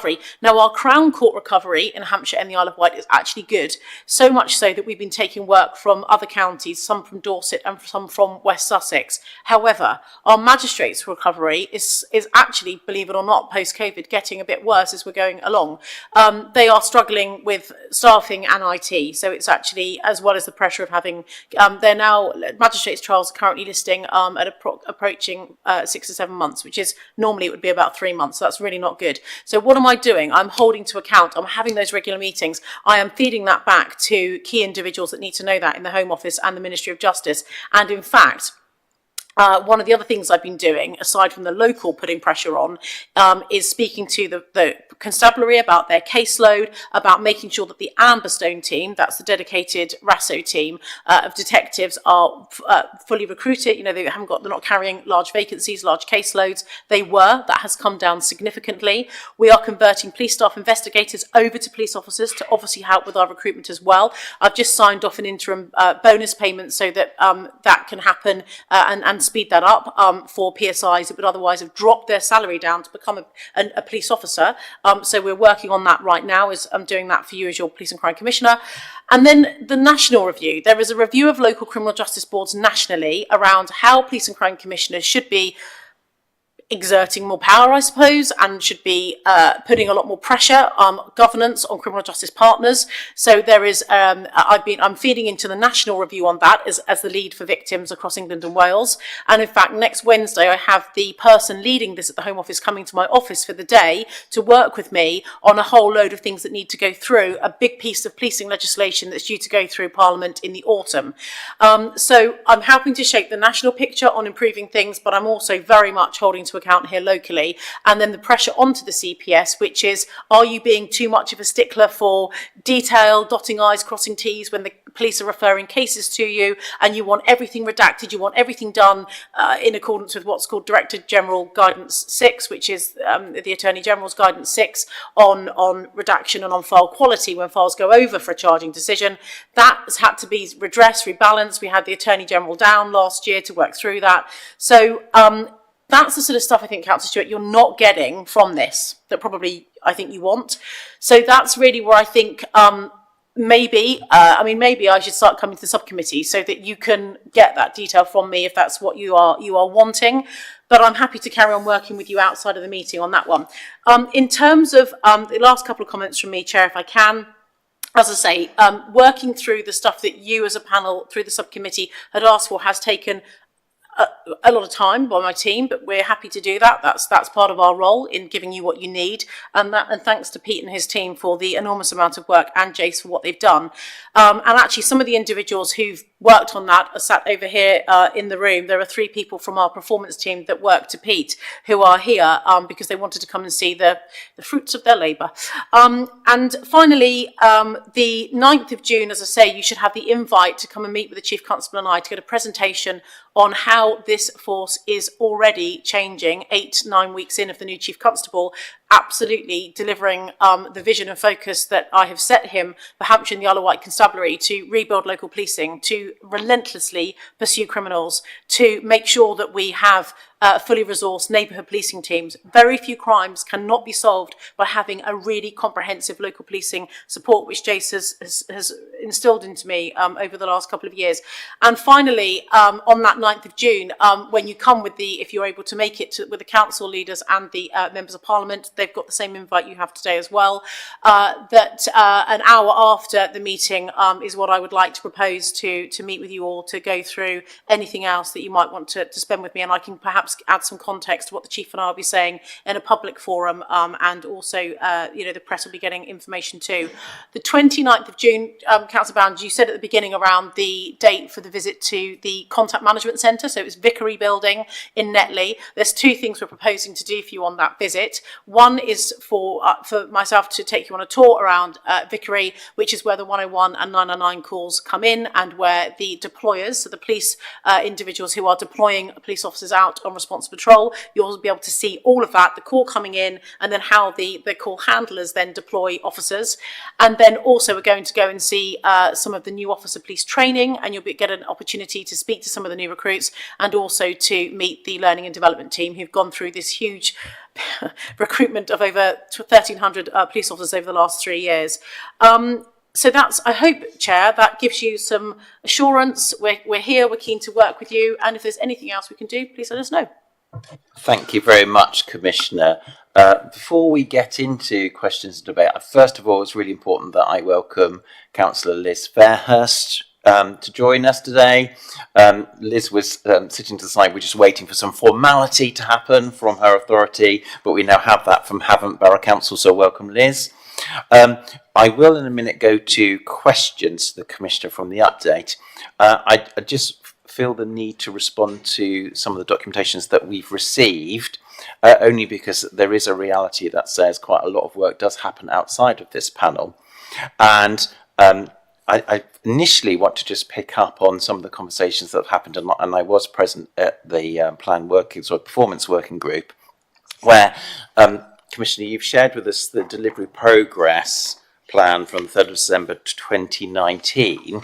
I think it's really important from the previous Commissioner, I think it's really important that we also put on record that our Democratic Support Officer, Caroline, has also shared with you, and I have 9 attachments here that was supporting document, and which was in incredible detail that went behind this summary.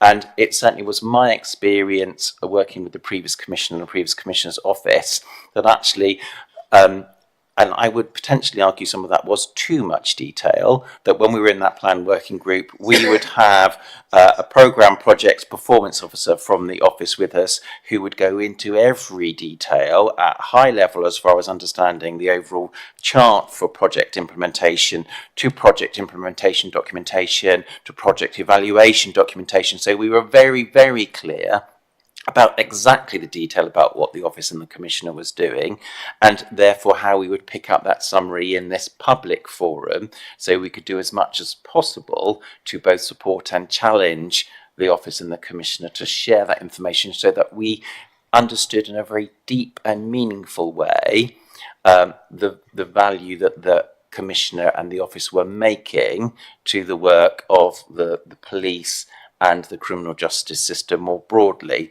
So I would also add that the conversation that we've had with Pete and Jace when they've come to us at the subgroup has been, and I would absolutely welcome you, because I think it's really important that you hear those conversations in the sub-working group, that one of our primary aims has been not to duplicate work or to add work where data doesn't exist. So we've had quite a lot of conversations that says, and the response that we've had is a lot of this data is quite easily available. The constabulary will have it, of course they will, because they have a lot of investment in managing their performance, and therefore it would be relatively easy without lots of extra work for us to access that data. So I would encourage you, absolutely, I think it'd be great to see you at the next subcommittee so we can have that conversation if our understanding of that is not right.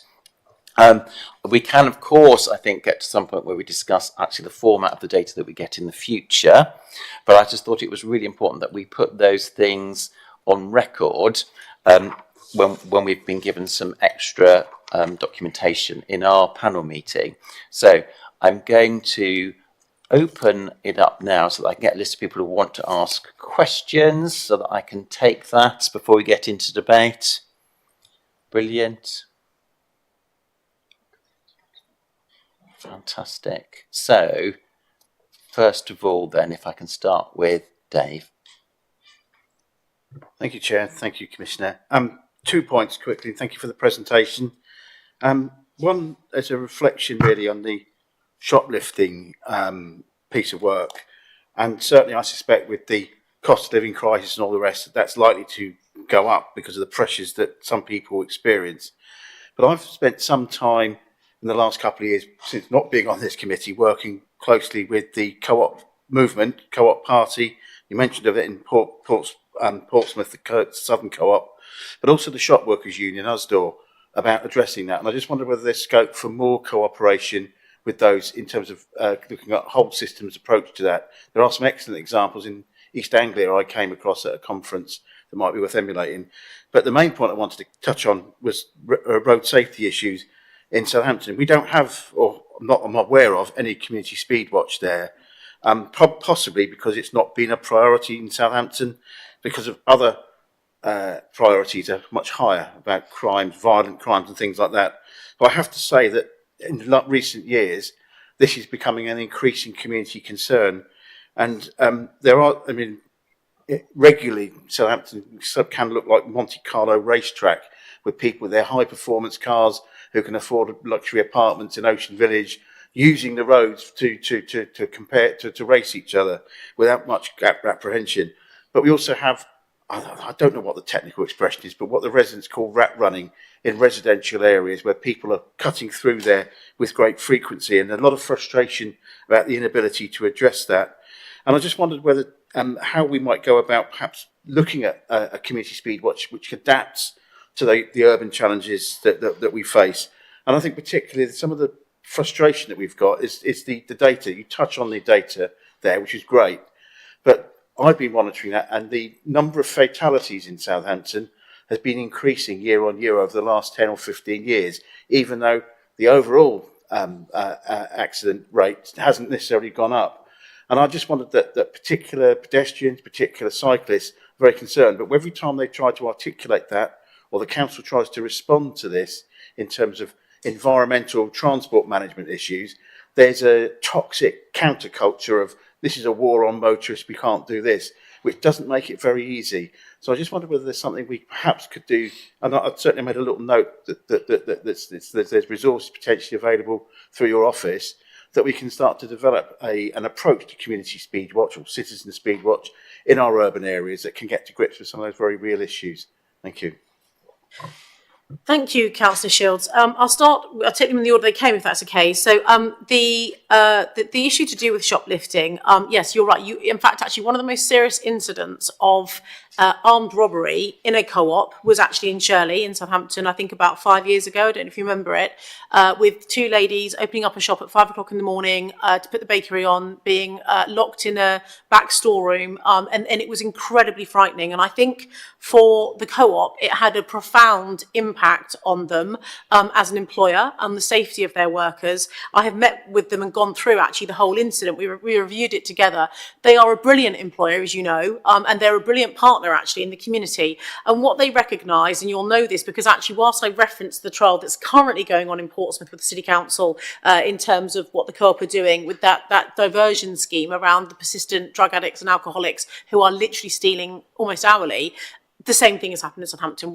You've had the same trial with the co-op. I know you have, and you're probably aware of that. In terms of what we can do to take that forward, and you mentioned Asdor, I would be really keen to meet with you. Actually, the national charity Shop Kind, which is about being polite to people that work in retail, and over COVID, we saw that supermarket workers were assaulted and verbally abused off the scale. They were the only shops open during COVID, obviously, and often someone's weekly outing to the supermarket. But that did bring all parts of society, including the not so nice people who, of course, were very violent and abusive to people. So the Shop Kind charity, actually based in the northeast of the county here in Hampshire, and I headed up their Shop Kind campaign for them last year. I'd be keen to work with you with Asdor and outside of the meeting, if that's okay, so we can see how we can take that forward. So Pete and I will be in contact outside of the meeting, and perhaps come over and meet with you and some of the your Go Southampton and some of the things you've got going on. In terms of the Community Speed Watch, yeah, they are mostly actually in rural and semi-rural areas because of the speeding on country lanes and those sorts of things. The urban areas tend to not have quite as many speed watches, and what you've picked up would be, Jason would say the same about Portsmouth, you don't really tend to have as many in the more built up and urban areas, but I wish we did. So again, very happy to come. I'll probably bring a chief inspector called Andy Tester along with me, who's from the Roads Policing Unit. We can come and speak to you about that, and perhaps with your district commander Phil in Southampton as well, on how we can support you, how it works, and if you've got volunteers, there's things like tabards, high-vis things I can purchase for them, and to make sure they're on the way, and purchasing the equipment, as I said to Councillor Woodward earlier, that's the sort of thing that I'm able to do through the Road Safety Fund and or through my ASB fund. Thank you very much. Moving to John. Thank you, Chair. There's a couple of things. First of all, can I just thank you for the amount of information you've given us? It was a fantastic presentation, and the document packs were very, very interesting. It was interesting where Dave picked up on something on the violence against women bit. I've sort of read it almost sort of polarised in that how encouraging it was that more women are now coming forward, and sorry, women, I should say, people from both sexes coming forward and actually reporting. It goes back to the 1980s when the police started struggling with getting people to report violent crime against women and other groups. And it's good to see that it's now coming to fruition. So thank you for that. My other thank you is on the subject of social media. We did touch on it just outside there. Your presence on social media is just fantastic. The amount of information you give back to the public is amazing, and I'm quite a big social media fan as a councillor, and I put out a lot of information, and I always share a lot of your posts that you put out, and the feedback I personally get from people that on posts you put out, and I do believe you actually put a couple out on the violence against women and groups, and some of the feedback we got back from people has been really good. We touched on the increase to the neighbourhood policing teams, etc. As a former beat officer, and it is very, very important that we get police officers in our communities talking to the children, talking to youth groups, and we will see a decrease in antisocial behaviour. My sort of question, when you answered Dave's question, it sort of answered one of mine. Now you've done neighbourhood policing, are you going to do the same for RPU? Yes, and what I would say on neighbourhood policing, I wish we had done it. There's still a long way to go. I feel very strongly about the impact on the neighbourhood policing teams over the last several years. The force had to save £75 million.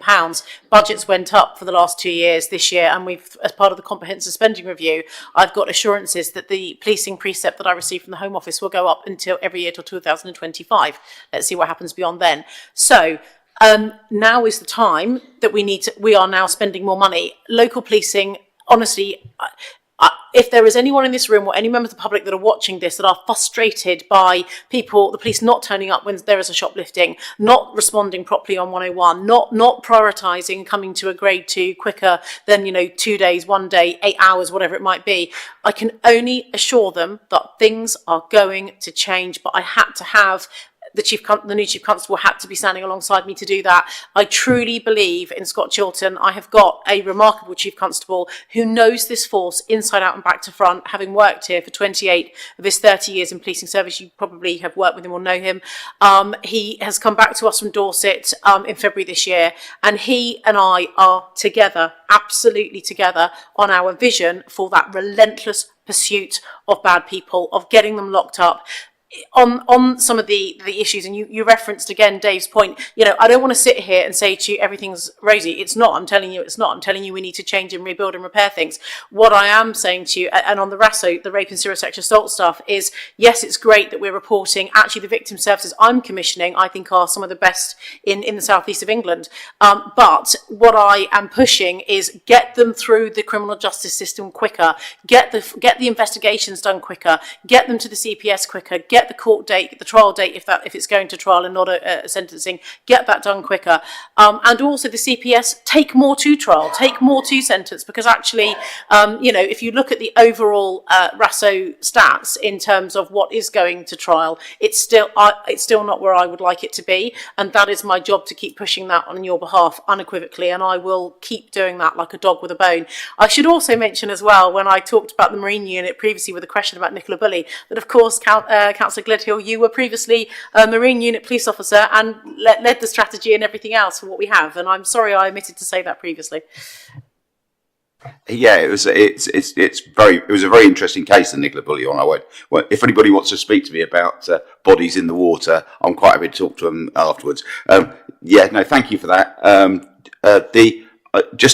Coming back to you on that, having had a major event on my ward over the weekend for the coronation, and we had a part of the support unit task force there, and we had other beat officers and community officers there. Having spoken to a number of them, I can honestly say that they all know Scott Chilton. They all back the decision to make him the Chief Constable, and they've all got you've got their backing as well. So it was really encouraging. Thank you very much, John. Moving to Martin.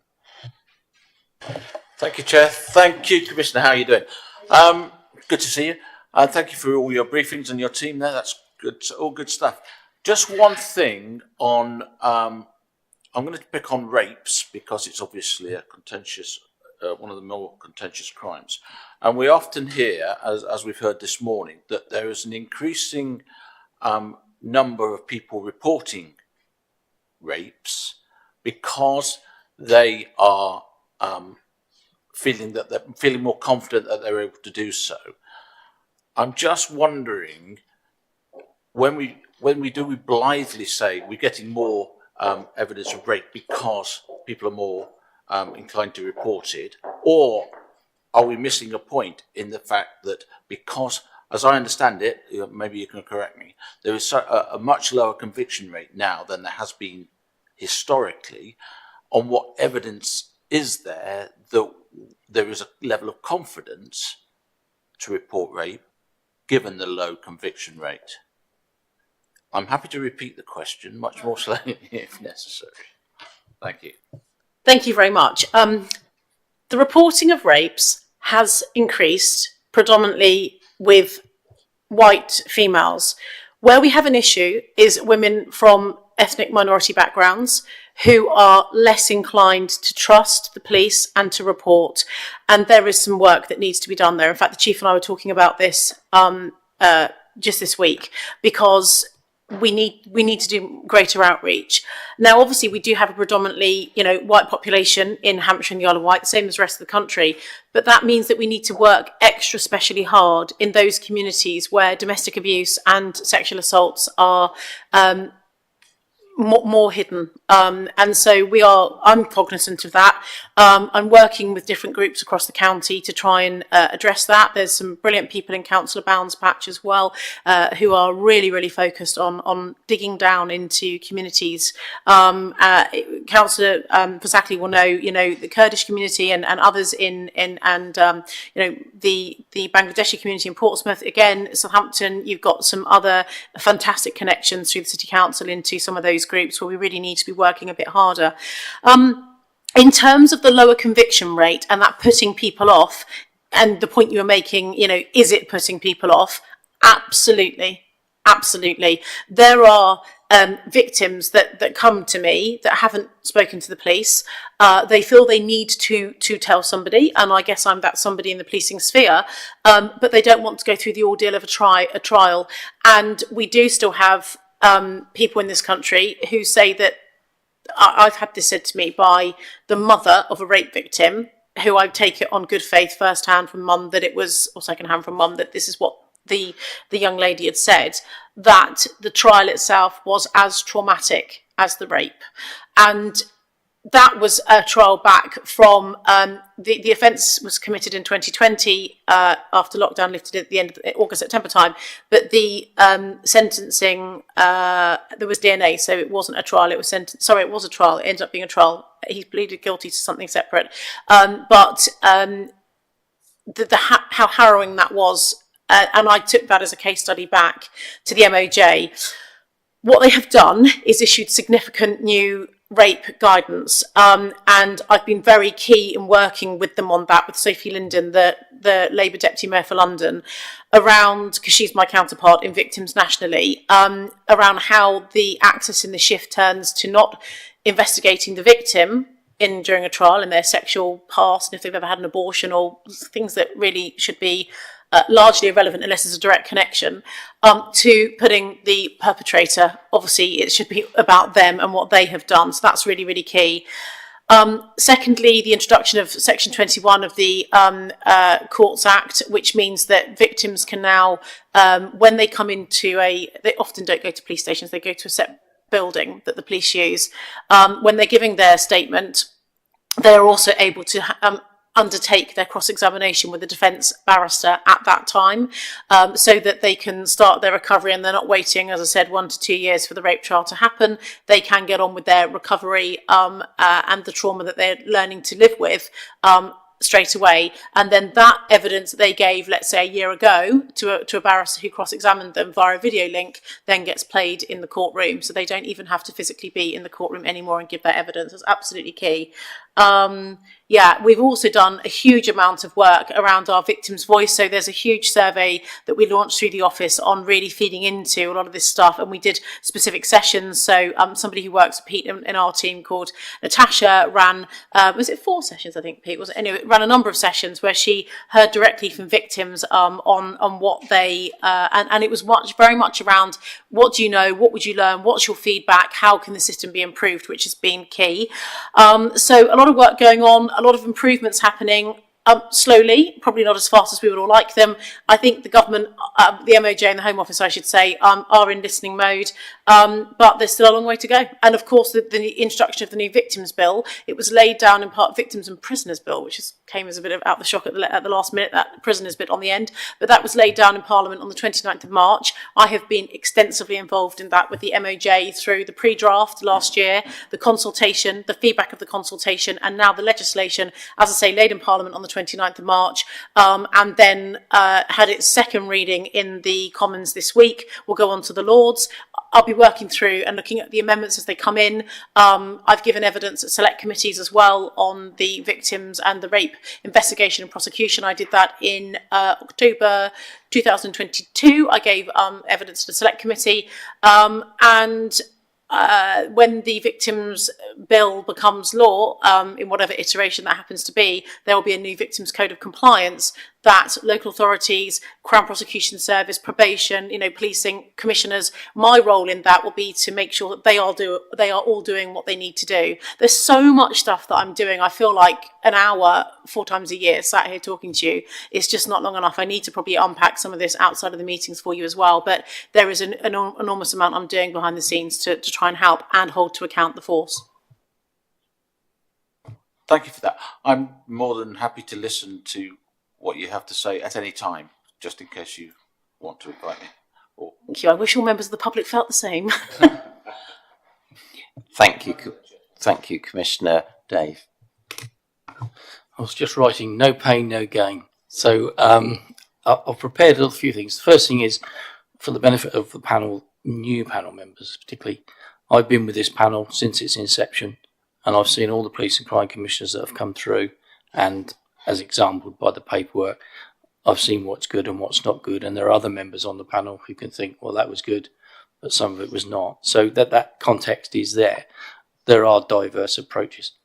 Also, because I want to start into some detail in a moment, I want to acknowledge the transparent approach that you and your team provide. Some members may not appreciate. There are some, and I've been to a number of these, some OPCC or panel meetings where the commissioner is there. You get very little change. I think we're fortunate in Hampshire that we do have this opportunity and we can hold the commissioner to account, and the commissioner has said she's prepared to answer and give the information required. So now I think we should put that on the table and deal with it. This is going to be a lot of this around format of data and the info you want. And I do also appreciate, I was sitting there thinking, you're not the chief constable, but some might be, might think, gosh, you know an awful lot about the detail of the police force, but your job is to hold the chief constable to account. And I think the fact that Scott Chilton has come in as a new chief constable, that needs to be laid out right at the outset. And I'm sure in your in the organisation, that needs to be very clear. There's a lot about positive information. I mean, we've sat here and had a lot of positive information, and we can all interpret it differently, but I think there can be no doubt. But there are gaps, and the way I'm going to highlight my gaps is, I'm sure your office will be familiar with the Peel report, which I have a copy of here. It was produced in 2021-22, but it was only published in April. And in that report, and bear in mind, we've been running with a constabulary we thought, and I still believe is very good. There are 2 requirement improvements, which is the bottom end of the Peel report. One is on preventing crime, and one is on the response to the public. And that kind of doesn't surprise me too much when we've talked about 101 and all of that stuff, and actually an independent. And the comment that the inspector makes, and this is, I'll give his name now, but I will get there in a second. Anyway, he says, I'm satisfied with some aspects of the performance Hampshire and Isle of Wight Constabulary in keeping people safe and reducing crime, but there are areas where it needs to improve. These are the findings I consider most important in our assessment of the force over the last year. So that was 2021-22, but it's published now. But of course, I would throw back, well, our commissioner should be picking, or her team should be picking that up anyway. Don't have to wait till it's published to know that there's those issues. I'll flick on to victims, which is an important area. It's on page 6 of the report. It says the force responds to calls appropriately, but not always within set timescales. It doesn't always inform victims of delays, so it doesn't always meet their expectations, and this may cause victims to lose confidence and disengage in the process. It's a fair point. Page 15 requires improvement. Habitat and requires improvement in the prevention and deterrent of crime. It talks about the force must make sure that it is a clear strategy and direction for neighbourhood policing. So it homes in on neighbourhood policing, and the officers and staff at all levels understand it. So that's very clear. It goes on under requires improvement responding to the public. The force should ensure call handlers use and correctly record structured initial triage and risk assessment so they can prioritise calls and give the most appropriate response. It's very specific, and it requires improvement. So the point I'm making, you could go through this and you could pick out specific, and we should as a panel perhaps then say, right, so what has the commissioner done to hold the chief constable to account to deal with that requires improvement element of the Peel report so that we're satisfied on behalf of the public, it's sorted. That feels to me a specific piece. Now, I'm not saying it should have been, but nothing in there was reflected in that presentation, and I'm not sure it was before. So there are exterior documents, and that would be a hard thing, I would say, that we could look at. My specific on that would then be, so in the organisational review, which I'm really appreciative of the fact you've made that public to us, because I think it's important. That's a big thing that you're doing there on the Chief Constable's doing. There should be an explicit element in there, how the Police and Crime Commission is going to hold the Chief Constable account for those performances, because that's not your problem as such, albeit you're aware of it. I certainly think Scott Chilton should be picking that document up and thinking, right, I've been told very clearly by a national inspector what's a problem in our force. This is what I'm going to do. And we should be able to sit here and say, well, you don't know the Chief Constable account. You would say, I've done this. And for me, that's enough information then, because then we can check it by whatever impact as Simon would use. So I suppose I'm using that example to show for me what information I require. Now, I bet you could go around all of these panel members and everybody wants slightly different information. I must admit, you know, I no disrespect, but I read the document that was presented to us before and I thought, it's a pretty heavy document. What am I trying to home in on here? What is relevant to the people I represent? And what's my job? And it's kind of somehow working that through. Now, there's lots of ways we could do it. And I start by saying, I think personally, we have a good Police and Crime Commissioner, better than many places, and we should make sure we work with, not hold to account, absolutely, but work as a team to get this where we want it to be for our residents. That's my view on it. Sorry, that was a bit long, but and I just wanted to add, because I think that's a really important point, isn't it? That says, and I know Donna, you'll be aware of that. We, as a panel before, have focused on one of the primary objectives of police and crime commissioners, which is the responsibility for securing an efficient and effective police force. The Peel report articulates how efficient and effective that police force is. Some of that are things that anecdotally we hear as councillors, which is responses to 101s, whether you can get through to the contact centre. And I'm acutely aware, for a period of time, which seems like quite a long period of time now, we've been asking for response times for 101, so that we can see whether that response time or abandonment rate has gone up, has gone down. What does that mean as far as the resources that are being put in? What does that mean for the budgeting? What does that mean for the establishment? What does that mean for the vacancies? If you've intervened in some way and enabled the police force and the constabulary to improve something, what has been the impact of that, so that we can understand the challenges that both the constabulary face and you face in getting that efficient, effective policing. And there is something for that. At the moment, I personally would find that very difficult to articulate what's been done, what difference did it make or not make, positively or negatively, for whatever challenges, and say, I believe Donna's tried to make a difference, but I can't tell people what it is and what the impact of it was. And I think it's that sort of stuff. And some of that is really linear for me, and things that are really easy to manage, to understand and record the data. And I absolutely believe that data is there, because I absolutely believe if you're running a contact centre, it's your bread and butter key data. And I have no doubt that as a responsible commissioner, you have those conversations every week, I'm sure, about what's happening about response rates. And I think we've said that. Thank you very much. You have, and that's coming back to your October meeting. That's what we've agreed in terms of the contact management, the call waiting times, the 101 response times. You've got a whole, it's on your agenda. That's coming back in October. We've heard you, we've listened, and that is going to come back to you.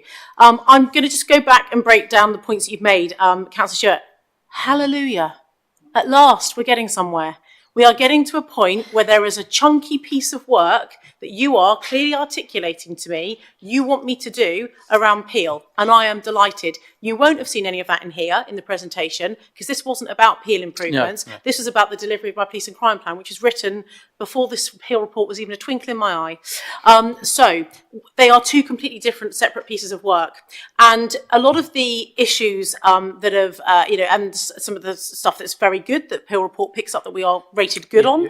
And actually, there's been about a third of the police forces have currently been re-inspected on the new Peel inspection. It's only just over a year old. And actually, our report is much for the rest. I can honestly assure you, colleagues, forces around us have had not so good as ours, let's just say that. But anyway, but there is still work to be done, and I completely acknowledge that. The mini inspections that get done to form the overall, and it's Roy Wilshire is the name of the chief inspector you're looking for. So the mini inspections that get done that feed into the big inspection, because it's not like Ofsted where they turn up for 3 days and say, we're here, we're doing it, we're writing a report. With HMIC, they come in and they will do inspections over a sort of 18-month, 2-year period. They then do a kind of big review over a month, and then they write the report at the end of that. A lot of that was done before my tenure. It was 2020 and 2021, as you said. Largely, a large chunk of that, probably 75 to 80% of it was done before I'd arrived. And in the first 6 to 12 months, aside from the fact that I had no chief executive for a long period of that time, and I was trying to learn my job, I was getting my head around Peel and how and getting to know all the individuals nationally in terms of the chief inspector for England and Wales, who is Roy. A lot of this stuff. Sorry, just pause you there. Yeah. This point you made, I think it's a very fair point. I do appreciate that document was probably not in the police and crime plan for the reasons you stated. But what I was trying to do, use it, here's an independent document that I was quite disappointed, criticises the force at that time when I thought we were the bee's knees completely. But if you go specifically, actually, like you said, there's an awful lot of good in there, and I could have read that out, but people really want to know why we're criticised on. And we're criticised on 2 areas.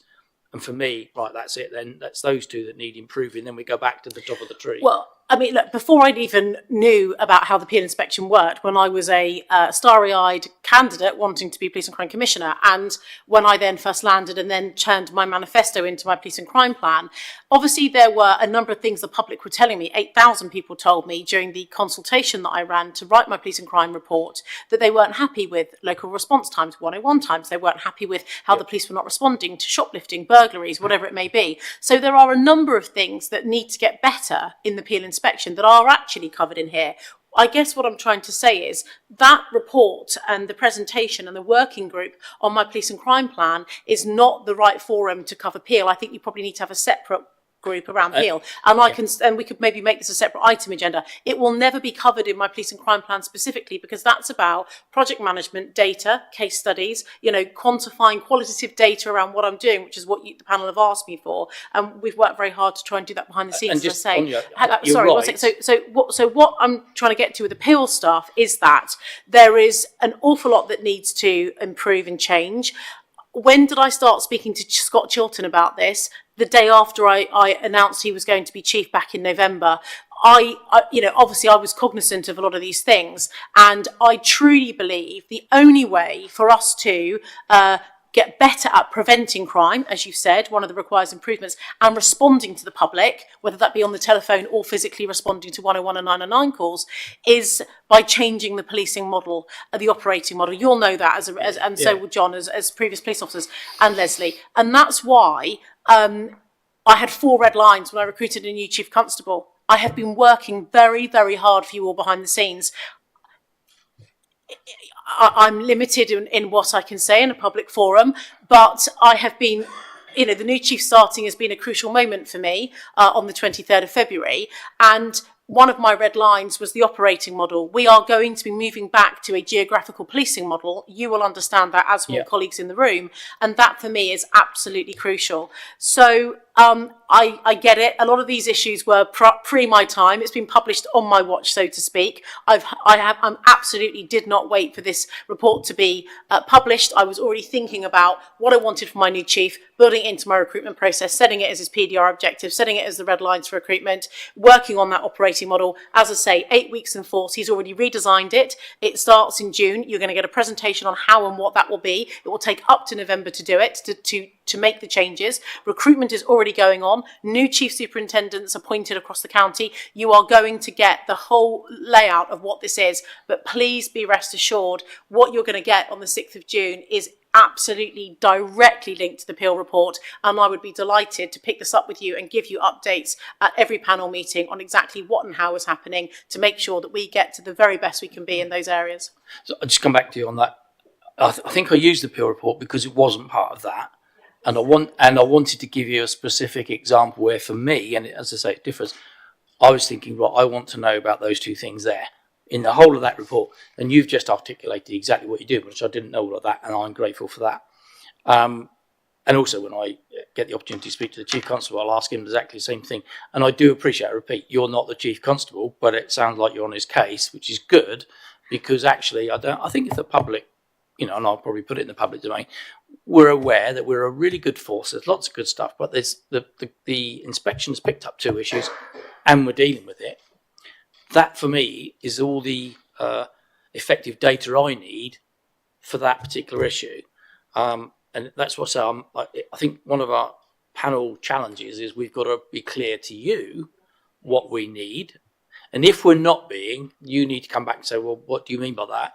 Because at the end of the day, we're all going to sit here and think about it and ask questions. And I want our panel to really feel we get what we need. And there's been no barrier. I'm not aware that you've ever, or I'm saying you, I'm talking about the whole team, blocked anything. It's just, how do we get that right to do our job effectively? And I'm sure, hopefully I'm echoing what other members may want to comment on that. This, for me, is absolutely crucial. Thank you so much, because this is exactly a piece of an agenda item for every panel that I would be expecting to be updating you on, giving you information on. You have articulated that clearly today. That is incredibly helpful. I think what I'm taking away, and we can correspond afterwards, Pete can correspond with Caroline to confirm this, is that, if you write back to us and say, right, we want an update on Peel improvements at every panel meeting, I will definitely do that for you. It is separate to the police and crime plan. We'll keep that separate, that project managed delivery. Some of the things might dovetail, like 101 improvements, but actually the Peel stuff and what the force are doing, what I'm doing to hold them account, monthly meetings, one-to-ones monthly meetings, a force performance group, which Jace and the Deputy Police and Crime Commissioner go to, led by the Deputy Chief Constable. I don't even have a weekly one-to-one with Scott. I probably speak to Scott Chilton every day, if not every other day. We are constantly, we've WhatsApped each other twice already today. There's constantly stuff going on. He is absolutely as focused as me that we are going to get this force absolutely where it needs to be. And as you said, Dave, you know that from your past as being nationally very well respected. It still is very nationally well respected. And in terms of those key priorities around responding to victims better, which largely ties into contact management and 101, hence that's on your agenda in October, and we're going to be taking you on the tour round, have the visit, and then Zach will contextualise the deep dive we're going to go into in the October panel for you. But also there is a goal group set up around that. So I said earlier about, the number one priority for the chief, aside from improving contact management, which is number one right now, is the relentless pursuit of criminals. And that's about preventing crime, which is the other requires improvement. Thank you very much, Commissioner. Sean. I think we've got too many microphones on. Yeah, thank you. Donna, you've mentioned a few times through your presentation and responses, and it touches a little on what Dave was talking about, but trust in policing. And we've seen some horrendous cases nationally where police, particular officers, have been found wanting, corrupt or badly behaving, and we know that it's not unknown in Hampshire as well. And I know it's not sort of part of this report, maybe it needs to be part of a future report, but I just wonder what role you have and what you can bring to bear on, to put it bluntly, corrupt police officers in Hampshire Constabulary, because when when one apple starts to rot, it does start to affect the whole barrel, and I just wonder what you're able to do in that respect. A hugely important topic, and if you want me to prepare you a fuller brief for your next meeting, I will do. But what I will say today is that this is something that has affected PCCs, police forces, trust and confidence in policing. Legitimacy of being able to do the job of policing comes from public consent, as we know. It is policing by consent. And that has been very dented. And of course, what happens in the Met affects all other police forces. What I can say to you and assure you is that what we have seen playing out in the Metropolitan Police Service, as you would expect, is absolutely not being played out here in Hampshire. However, I am not going to sit here and say to you that there have not been issues of corruption. I'm not going to sit here and say to you that there are not current ongoing issues of malpractice and things that the Chief and I think fall way below the current standards. So when the the Baroness Casey review came out, and also the HMIC inspection into police standards, and particularly around police vetting. It made 43 recommendations, and all police and crime commissioners and chief constables had to write back to the Home Office. I think it was middle of February, the deadline, to update on how we are getting on with those 43 recommendations. So we've written back to say we've addressed all of them. Every police officer and police staff member, and including all of my team, have all been re-vetted since February, when that direction, well, actually it was published back in January, but February was the response date, have all been re-vetted in accordance with the Police National Database, PND, which we had to do. I have met with the head of professional standards, who is a Chief Superintendent Massam, and also the Chief Constable, new Chief Constable, although I did meet with Olivia as well, to discuss, and this happens frequently, how many people we have who are suspended on full pay or undirected duties, the capacity of the Police Standards Department. I have really dug deep into the anti-corruption unit and whether or not that is resourced sufficiently. Do they need more resource? Are they able to work on proactive as well as reactive, or are they only able to work on reactive because there's not enough resource? That's a point I put to the chief very specifically. He's looking into that and coming back to me. So there is an awful lot that has been going on behind the scenes in this space, and I'm very happy to come back to you and give you some more detailed information on that. Yeah, which is something that possibly I could do at the next panel meeting if that's what you would like to do. Thank you for raising it, though. It's a very important issue. Thank you, Chairman. I obviously bow to your control of the meeting, but I think that would be really useful because, of course, it's not just enough to say somebody's been vetted. If it's like a disclosure and barring check, it'll show nothing because they haven't been dealt with. So it's not going to help us a lot. But yeah, I'd be really grateful for a report back.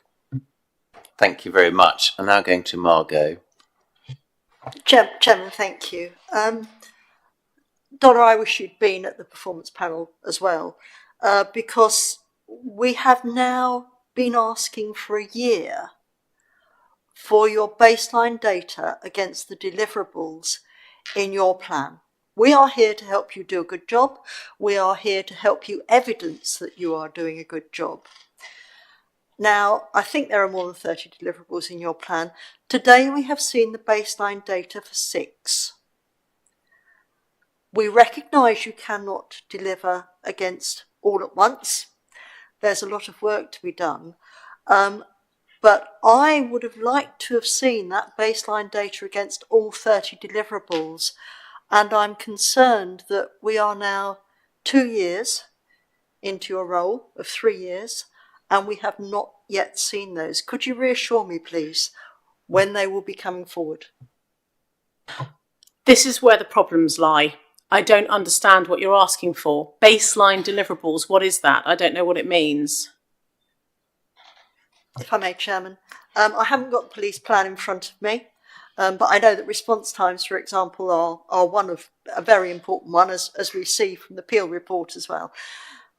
We don't have that data. We don't know what the current response times are. We've seen snapshots, but we want to see how those response times are monitored by you. Obviously, I know that data exists, and we don't see that data. And we have offered in the performance panel to work with your officers to say, please let us see what you're planning to put before the panel so that we can offer constructive criticism as to how that is not meeting our needs, and that offer has not been taken up. And that does concern me. Thank you. Thank you very much. Okay, I'm going to defer to Jason a second and Pete if they want to come in, because they are the ones that are clearly working with you. There are an awful lot of pledges, deliverables, let's call them that, in the plan. If I came here and gave you the update on every single one, you know, I think you acknowledge that from your reaction. Of course, we'd be here for 5 or 6 hours giving the presentation. So what we've done is come up with a project management plan, which was slide number 1 today. And slide number 1 breaks down the agreed timescale that we created with this panel through the working group, which says this is what we were doing for the Q1 meeting, Q2 meeting, Q3 meeting. In terms of the baseline deliverables against core waiting times, response times for the 101, we have agreed agreed with you that that's coming to the October meeting. So you will be getting all of that information, and that's only coming there because that's what you've asked for and that's what's been agreed. So what we do is there is so much in the police and crime plan in terms of if you think of it as a giant project management, in terms of what we're trying to achieve, when we're delivering it, giving you those updates. The slides such as this tell you where we were at the last meeting. 41% of the plan have been delivered, and we're now at 61%, and I've got obviously a year to go. So we're about 2/3 of the way through, and we've got a third still more to go. So we're broadly on track. So in terms of what we're bringing here, when we're giving you the information, if there are certain bits of information, Margaret, that you want, such as 101 times, response times, if you want that at every meeting, because that's a really key piece of information, I'm really happy that we agree that we bring that to you for every meeting. It's not a problem. We just need to agree that I think my team think that this is what's been agreed with the panel. This is what we're working to, and we are chunking it down to tell you what's going on. I'm just going to defer to Jace quickly if I can, and then to Pete. Thank you. Can I just check that I've understood your comment and or question correct, Councillor Power Margo, if I could. So we had a very detailed conversation, as you quite rightly mentioned, at the last working group meeting, where I think we got down into some quite basic conversation of essentially the quantitative data, i.e. the baseline data, as you've just referred to it then. We discussed then about how we could evidence essentially the qualitative activity that the Commissioner has been doing, whether that's the Commissioner personally and or supported by the office. And then we agreed, I think, and this is a bit I just want to check, because I think we're getting to where you want us to be here, is then the provision of some subsequent, i.e. here and now, quantitative data so that you could make a judgment about how things are being delivered and how the impact is. So I think in relation to the 6 areas, it feels as like we're getting to the right place. I just want to make sure that I'm clear. On the 6 data sets that have been given to us today, I am happy. Thank you. However, I do not feel that we have, I'm not asking for a presentation of all those 30 deliverables, the baseline data on all of that. I see that as a report which is put before us at each meeting. It does not need presentation. What it needs is the opportunity for panel members to say, why is this going up? What interventions are in place? How will we be assured of the success of those interventions? Because we don't go through all that data at any other meeting. When we have council meetings, we don't challenge every line of the accounts. What we do is to say there appears to be a deviation from what we would expect in terms of progress or indeed regress in this area. What is it caused by? What are we doing about it? And that's our opportunity to actually be seen to hold you to account. And that's what we are not getting at the moment. Thank you, Chairman. I fully understand now. Okay, no problem. We can certainly work on that for you for the next meeting. So everything, and if you want to ask a question on one of the lines, you can, but we don't need to do a deep dive into it at every meeting. We just pick out the 4 or 5 we're covering at that meeting, but then you have all of the data for where we're at for everything. Yeah, I get it. I say, right. Thank you. That's very helpful. Because the new chief, as I say, 8 weeks in, one of the things that we're working on, and we had a big, was it yesterday or the day before, ACRO? 2 days ago, we had all of my senior leadership team and the chief officer group, COG, as they're called, ACCs, and non-police chief officers as well. And the chief constable and I chaired a joint meeting, first that we've come together of our 2 teams, because he and I are committed to working very closely together. One of the things that we've agreed that we're going to be doing is having a joint performance framework so that we are both working off the same stats around where we're at with things such as you've just referenced. I won't repeat them because you've just said them anyway.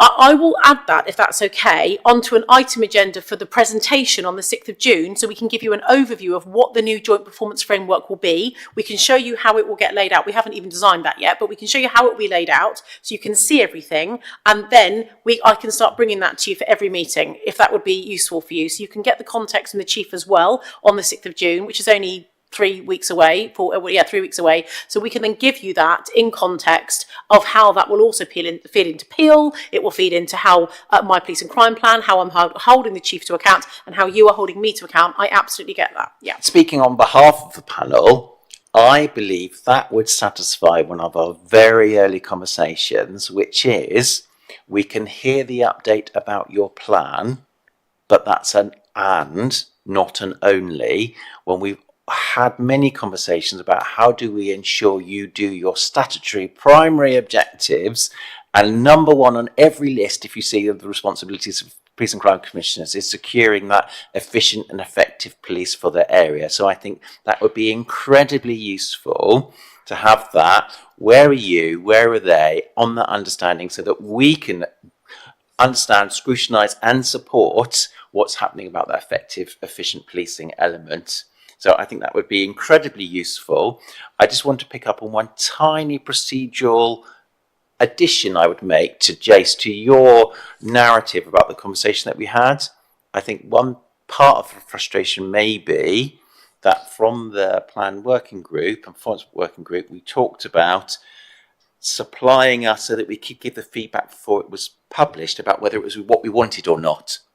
And I think that stage didn't happen, because I think what was, and Caroline will correct me if I'm wrong, is I think we were given the update literally just as it needed to go live for today's papers, without any opportunity to go, yes, 90% right, could we improve that, or it's missing something. So I think that's something that I would just hope we could add to that process as well, so that we could make sure, because you're absolutely right, we don't have lots of opportunities for meetings because of the number of meetings we have every year. So let's make sure they work as effectively as possible. Chair, you're absolutely right in terms of what that request was, and that was down to me. So my apologies that you didn't get that beforehand. You were on leave. Yeah, there's reasons, but yeah. I think my only observation in terms of perhaps the person sat here that does, as you know, work hard, hopefully work hard with both Caroline, the working group, and this panel, is that I would still welcome perhaps, we've talked about some additional areas. We have the programme of work that was agreed, as the Commissioner said, back in July last year. And this may seem like a repeat, but just perhaps for the newer members, I think it's a point worth making, is that the police and crime plan, when I first joined the OPCC, the Commissioner said to me, "Oh, Pete, what do you think of my police and crime plan? Can you think of anything that's missing?" And having spent 30 years in policing, my instant reaction was, oh my goodness me, no. Because actually, in terms of areas, whether that's around offenders, victims, perpetrators, services to help, working, challenging the constabulary, challenging the chief constable, working with partners, I thought it was extensive, but it is bounded. The police and crime plan is bounded by those objectives. So as we've seen today, outcomes for victims is a really good example of that. It's very specific within the Commissioner's plan about what the Commissioner has pledged to do within that plan, and therefore the updates that both the working group and the panel have received up until this date, I have tried to working with those both groups to get that to the point you need. But the updates are, I don't want to use the word restricted, because we've spoken about other things today that the panel would like to see, but they are bounded by those objectives very, very clearly in the plan, what the Commissioner says that she will do and how she will be measured by that. And I just perhaps wanted to make that point for the panel, that is the basis of the updates to date around those specific areas. And if you take some of these areas, and I appreciate the request around baseline data, they are huge. They are big areas to start receiving information on. So I just wanted to make that point, particularly for the newer members. Thank you for that, Pete. And I absolutely get, we talk a lot about the plan, and there's getting all of the other stuff about making sure we've got police effectiveness and performance data, and we understand what you're doing. Thank you for that. I'm going to go to Tanya. Thanks, Simon. It was just the comment that was made, I think Donna said, hooray for actually asking for the information. I think we've been very clear as a panel over at least a year. Both Sarah and I can't always get our words correct, so we ask it in very layman's terms. So I took a bit of an umbrage to that. We've been very, very clear as a panel what information we've wanted over at least a year. And I think it works both ways, Donna. If you don't understand what we're asking for, because we've not put it in basic, clear terms, you need to be coming back to us. We are supposed to be working together, and it is constructive criticism that we give, but you also receive a lot of praise for the things you do. So it's got to be a two-way thing. If you're not understanding when we think we're being perfectly clear and we're asking the same questions for the same information, you need to say to us, I don't understand it. We're quite clear when we say we don't understand what you're saying, and I think it needs to be a two-way thing. I have a really good relationship with all of you, and I don't want to sound combative, but I have been.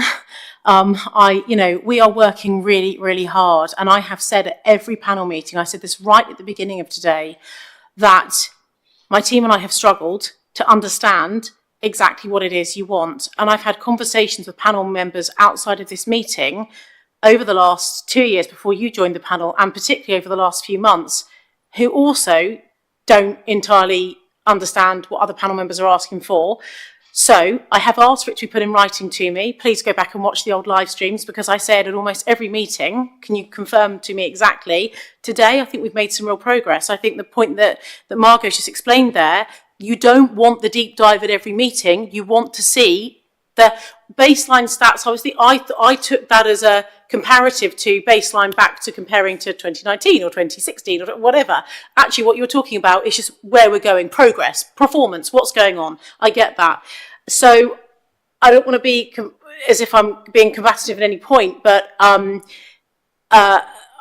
feel like I have been communicating that as well. I hope today, and I'm sorry if it came across that way to you, I don't mean it to come across that way to you, because actually, Margot, you have said, Shirley, you have said, several people have been expressing about information. I'm not at the subcommittee, so I don't know the context of the conversation. I mean, obviously I get feedback from Jason, from Pete, and I suspect a lot of this, where you're going into the details you've just explained, has been happening there. Councillor Bounds also said the same thing about the conversation you had at panels. So, I think we've made good progress today. I think I understand the way that Margot just explained that to me. I now get what she's after. I get that.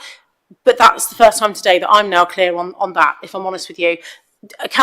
Dave Stewart saying about the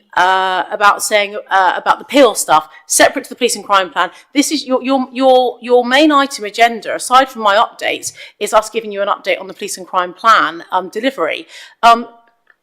Perhaps there needs, it's up to you, it's your panel, but perhaps there needs to be other things. I mean, because that would help me, because it's not all going to be covered in the police and crime plan. There's so much other stuff that I'm doing that is not forming part of the police and crime project management team in my office. And I think that's probably some of the other information that you're craving. So I apologise if in any way that's come across that way to you. I certainly didn't mean it to, but I just want to convey that I feel that I have tried to convey that as well over the last year or so. Just to come back on that, just for a point of clarity, I think you said before I joined the meeting, this panel, I've been on this panel since before you've been around, so just for clarity on that one. There were several meetings that you weren't here where we had conversations about how the data was going to be collated, so I can go back and give you the dates if you need me to. I think it was more a point. I've been on the scrutiny panel for a few more years than you've been around, Donna, and we've been asking different questions, but I don't talk over you, Donna, please don't talk over me. We've asked for those clarity. If Sarah was here today, she'd be jumping up and down and saying exactly what I'm saying. We thought we'd been very clear. We've asked time and time again, and it's just, we need to put a line under it, move forward. I think we've been clear now. Margot's put it in very clear terms yet again, and we'll just see what happens in the future. But hopefully we've got some progress. I've got some people who need to speak, so I'll go to Leslie. Thank you. Thank you, Chair. I'm going to lighten the mood a bit. So the 101, I think, for me, I think the online reporting, the requesting callback via online is a great initiative. The opening of the front offices and the fact that you recognise 35,000 victims who can't get an update is calling. I can't help but think coming down the track we're going to see massive improvements and satisfaction with the 101. You spoke previously about there was a huge resource gap in relation to the call management centre and how difficult it is to recruit. I just wonder if we have any updates on how we are in relation to those statistics. Thank you. it is a significant challenge. We've still got 80 odd vacancies that went down to 60, high 50s, early 60s. It's gone back up again now because people are obviously leaving.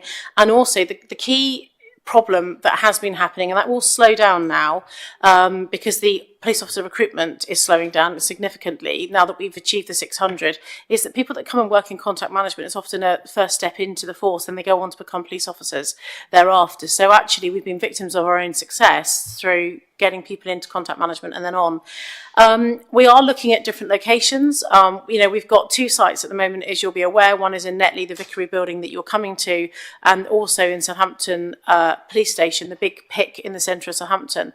And that's largely where the 101 and 999 calls are answered. And then the Netley site, there's an overflow of answering calls, but most of those people there are deployers. So talking to the actual cops on their headsets when they're driving, you'll be aware of that. So the Southampton employment market, because of the number of insurance companies there and call centres and people that are working in that area, we feel like we've kind of saturated that employment market. So we are looking at other options. There's no definitive on that one yet, so I need to come back to you on that one. We've also employed some recruitment agencies. As I said to you previously, that's a challenge and an offer to support the force. I'd put back to say, look, I'm going to give you some money to go out and get headhunters and recruiters who can help you to speed up. They then have to be vetted and trained. So we've got a couple of additional trainers now to speed up people coming through. There are currently, I think, 39 people who've been vetted and passed and are waiting to start their training, which is really good. But of course, we're losing 7 to 8 people a month. So it sounds great, 40 odd people nearly. It's not as great as it looks. It is a challenge, but we are looking at localities now for, as you will remember, of how it used to be for the deploying, particularly because we think that will aid recruitment for people that from all across the county, not just trying to take from the southwest corner of Hampshire. Thank you, Chair. I think that's really encouraging because quite a lot of people are actually put off by the location, the travel, cost of living, etc. So I just appreciate your office being creative and versatile in relation to raising to this challenge. Thank you. Thank you very much. Just conscious of time, current people that I've got and I don't intend to take any more is Shirley, Dave, Jason and Martin. So to Shirley first. Yeah, I'd just like to make a couple of observations, if I may, about the update today. And listening around the room, I think what's very, very clear, I wasn't part of the performance review group that worked with Peter and Jason, is that we as a panel clearly need to be more prescriptive about the information that we want you to give us.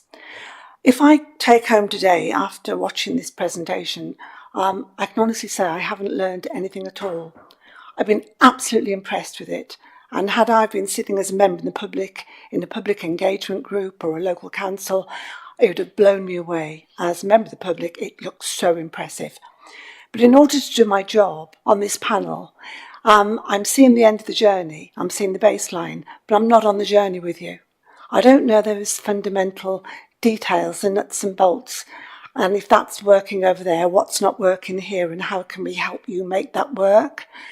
And we're now at the end of 2 years into your 3-year term. Normally we'd be cantering, but sadly you've galloped right from the beginning because you've had to, and I absolutely give you great credit for that. But where we are now is this panel, we're still having that same conversation. And for me, again, just to emphasise, I think we've got to be completely prescriptive with you and say this is what we want. So we get a nice update. For me, 6 pages is tops. 30 pages blows my head off the ceiling because you lost me halfway through it. It was just too much.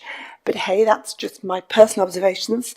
But I think we need to give you literally a frame to complete, put your dots in it and be completely prescriptive. And then it's down to us to be flexible as how we move with that going forward as a template, as an add-on to your update. And I'd just like to leave that with the Chair for some thought going forward on the agenda. Thank you for that. Thank you, Shirley. And I'm going to Dave. Well, I think I'm going to support what Shirley said, actually. I think, give my words so I don't affect. First of all, I want to thank all those people over there because I know you'll have been working hard on all that presentation and we don't disrespect it or not value it. That's the first thing. And it was huge. But actually, I think if you think about your council work, you get a bundle of papers some week or so or more before and you have a look through that and then you pick off those areas that you want to query. And I did it 2 days ago, so I know how it operates. And I think, listen to Margot, that's what we need to be able to do. That's good. Great. Thank you very much. That's your presentation of how the world's going, but actually what's happening about X. Now, if we don't tell you what we want, you can't guess our mind, or you could try. But I think we have a duty, as you say, Shirley, to make sure we're explicit. But then if we are explicit and we're specific, that's what we want. And I think that's where I feel, and that's not discrediting the work you all do. I actually find some of that interesting as we go through, but I'm still thinking, right, what are the numbers on the 101 thing? Or in the case of the peer report, I know that wasn't part of it, but what are we doing about that? It's being drilling into it. That's what we want, the ability to drill in, don't we? So support Shirley, but I don't think anybody should read that into you're doing a bad job. That's not how I see the world. But I think, and come back to Tanya's is right, we want this detail so that we can support you, and then I feel comfortable with that. Thank you very much. Incredibly helpful. And I would very, very much welcome that. I really would. And communicating it in writing so we can be absolutely clear, come up with something, come back to you as Dave Stewart said previously, run it past us and check if it's okay, and then we can move forward. I would really welcome that. Thank you very much. Now to Jason. Thank you very much, Chair. I'm relatively new to this panel. This is the first year I've been on it. It's the first year I've gone back to the community safety portfolio in Portsmouth. So I've not had the experience that you've had in regards to Donna in her role as police commissioner. What I would say is, listening to the debate today, strikes me there's some confusion or cross wires over data that colleagues required of sought. I guess we all have our own experiences. We all come from our own respective authorities. I can only give the experience from my authority and my personal experience as a member of this panel, and particularly as the community safety portfolio holder. Certainly whenever I've ever sought information or data from your office, Donna, or direct from yourself, I've received it. So I don't have any problems per se from my neck of the woods. I guess we'd all like more police officers, more money, etc., etc. But in regards to your predecessor, I certainly encountered on a number of occasions when I was on the fire authority, or rather didn't, because I think I only ever made one meeting. I see the progress to be much better. So what I'm trying to say is, from a Portsmouth perspective, thanks for what you've done for us so far, and I don't have any issues in regards to obtaining data. Thank you. Thank you very much. And lastly, Martin.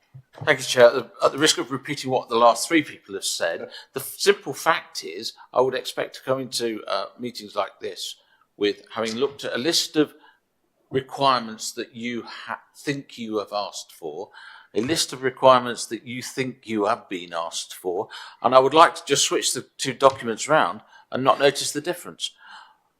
That way, we should all be answering, whether it's a good question or a bad question is a slightly different issue, but that's what we should be doing. And also would help the newcomers not to have to spend a year trying to comprehend what has been asked for or not.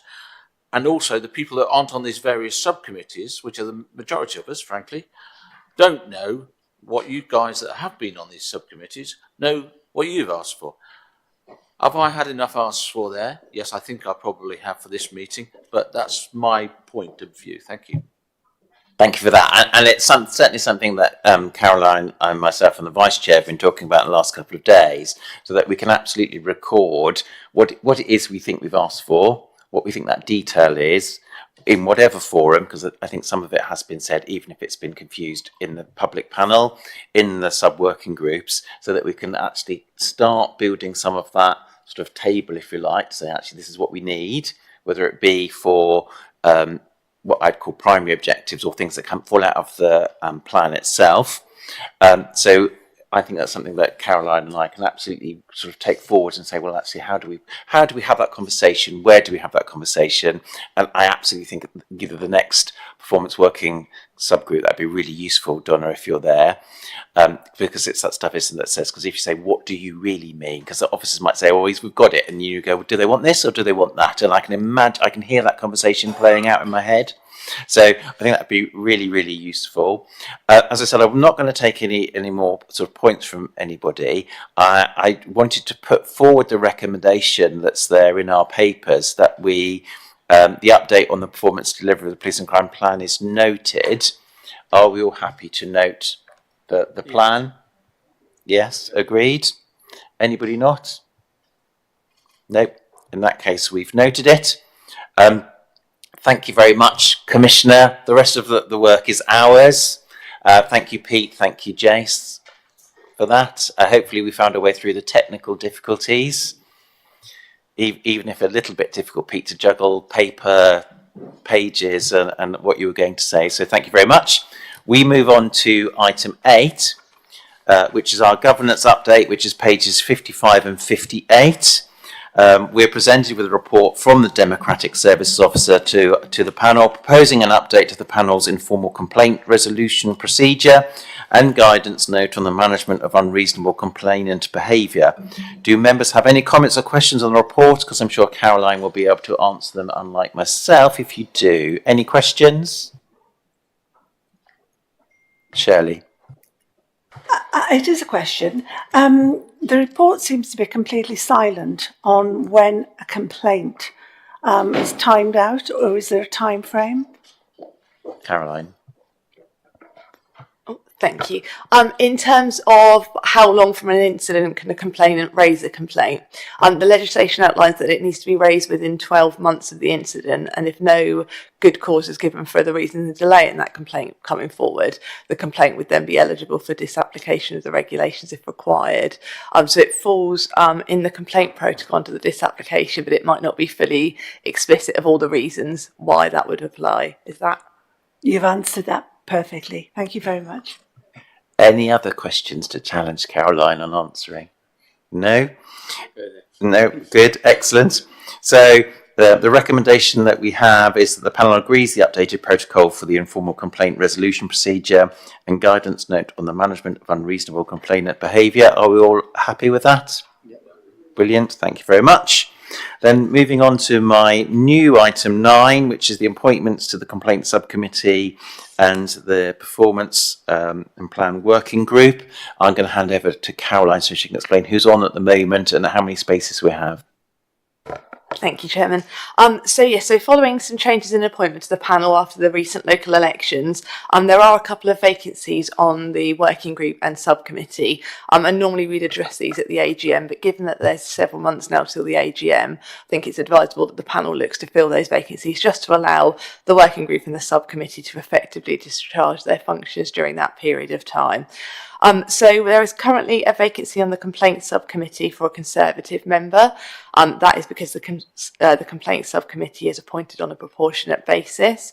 And the terms of reference for the policy performance working group allow for up to 7 members to sit upon that. And as a result, again, of the membership changes, we would seek up to 4 nominations to sit on that working group today. So, Chairman, do you want to take nominations from the floor? Certainly see Sean volunteering for something, I think. Yeah, I'm happy to replace Councillor Joanne Burton, who I've just succeeded on the complaints panel that she was on, if that's acceptable. Brilliant, thank you, Sean. Any other volunteers for either of them? Conscious that some people are temporary. Dave, sorry, I'm not looking for you to suddenly volunteer. No, we have our annual meeting on Wednesday where we might think of a more permanent temporary replacement for the current incumbent, who himself may well return to the fold after the elections in Coxford on the 22nd of June that had to be held back for tragic circumstances. So it's a little bit confusing now, and I wouldn't want to, if you like, have him carved out for something he might want to return to when he's in a position to. So it may well be, after our Wednesday meeting, that someone other than me will be here as the temporary, and they may well want to opt for one of those positions that's vacant, and perhaps to stand down. I don't know how that might work, or whether we can, Well, the good thing is we don't seem to have lots of volunteers jumping forward, so we can always keep a vacancy there. I'm also conscious that we've got somebody in the public gallery who's potentially going to come on, so actually we could take some informal. What would they be interested in the future? Jason, you also wanted to... Quite similar to Dave there. Portsmouth AGM mayor making is Tuesday, and again we will probably have a shift around in members. So if my suggestion would be, does it necessarily need to be today, or can we hold it back to the next meeting? We'd ordinarily do it at the AGM. We were just seeing if we could fill any of them in the short term. And I think it's also that stuff, isn't it, for those people who are here and will be going back and won't be coming to the AGM, helping us to have that conversation, because giving people the heads up rather than us pouncing on them at the AGM, say, actually, what is it you're interested in? They don't know what it is, and they've got some time to read the terms of reference, is really helpful. John? Yeah, I'm happy to sit on the complaints panel if...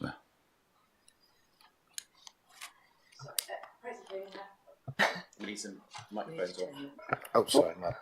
At present, we only have one vacancy. Am I correct in thinking you're also a Conservative member as our local authority? So it would be for agreement between yourself and... But that's okay. We do have 4 vacancies on the policy and performance working group. If any members would like to come forward, We'll put you on the bench, John, waiting for any vacancy. But I'll leave that with you because, as I said, we don't really normally appoint until the AGM, so we can do that in July. So that's that agenda item.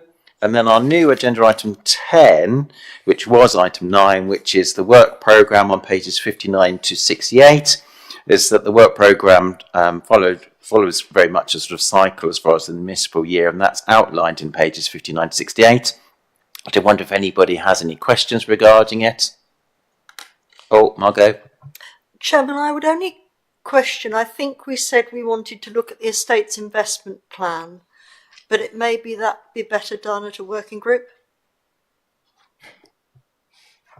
Thank you. So I just need to check the report, but I think the estate strategy is on there as an open item. We could look when we build in the work programme next year to tie down a date with the Commissioner's office when they'll be bringing that back to the main panel meeting, because I don't think that's been seen yet. It did represent a considerable part of the budget, and therefore I think we need to show an interest.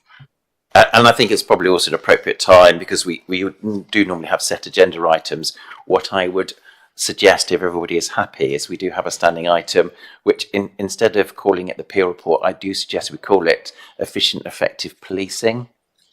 And that can be anything, which currently probably would be a focus for the Peel report. Leslie? I don't know if it's the right place to suggest it, but I may have missed it, but I've not seen anything about climate change in the police and crime panel, and I think that's something that all of us, public bodies and private, have to consider. So I don't know if that can be part of it, consideration for future. Well, we can look at how we weave that into our programme, whether that's a subgroup, finance, wherever. Sean? Thank you, Chairman. It may not be something for the work programme, but the website for the panel, I did think I'd try and get sort of up with the hunt before I came here today, and the last meeting on it is last November, and it really didn't look very up to date at all. And I did exactly the same, and it's actually how you access those pages. You have to go to a different front page, to a different meetings, to get the current calendar of meetings, to get the agendas and the minutes. If you absolutely go to the front page and just go, press this button for meetings, you don't get to the information. It's not very user-friendly. Okay, well, maybe it would be a good idea to delete the old links and get something the public can use. Clarifying it's the panels, because that's the stuff is that we've changed some things and we just need to make sure that it works better as far as usability. Excellent. If there's nothing else, are we happy that we agree the work programme for the next municipal year? Agreed. In that case, thank you very much, and I'll ask for the webcast to be ended.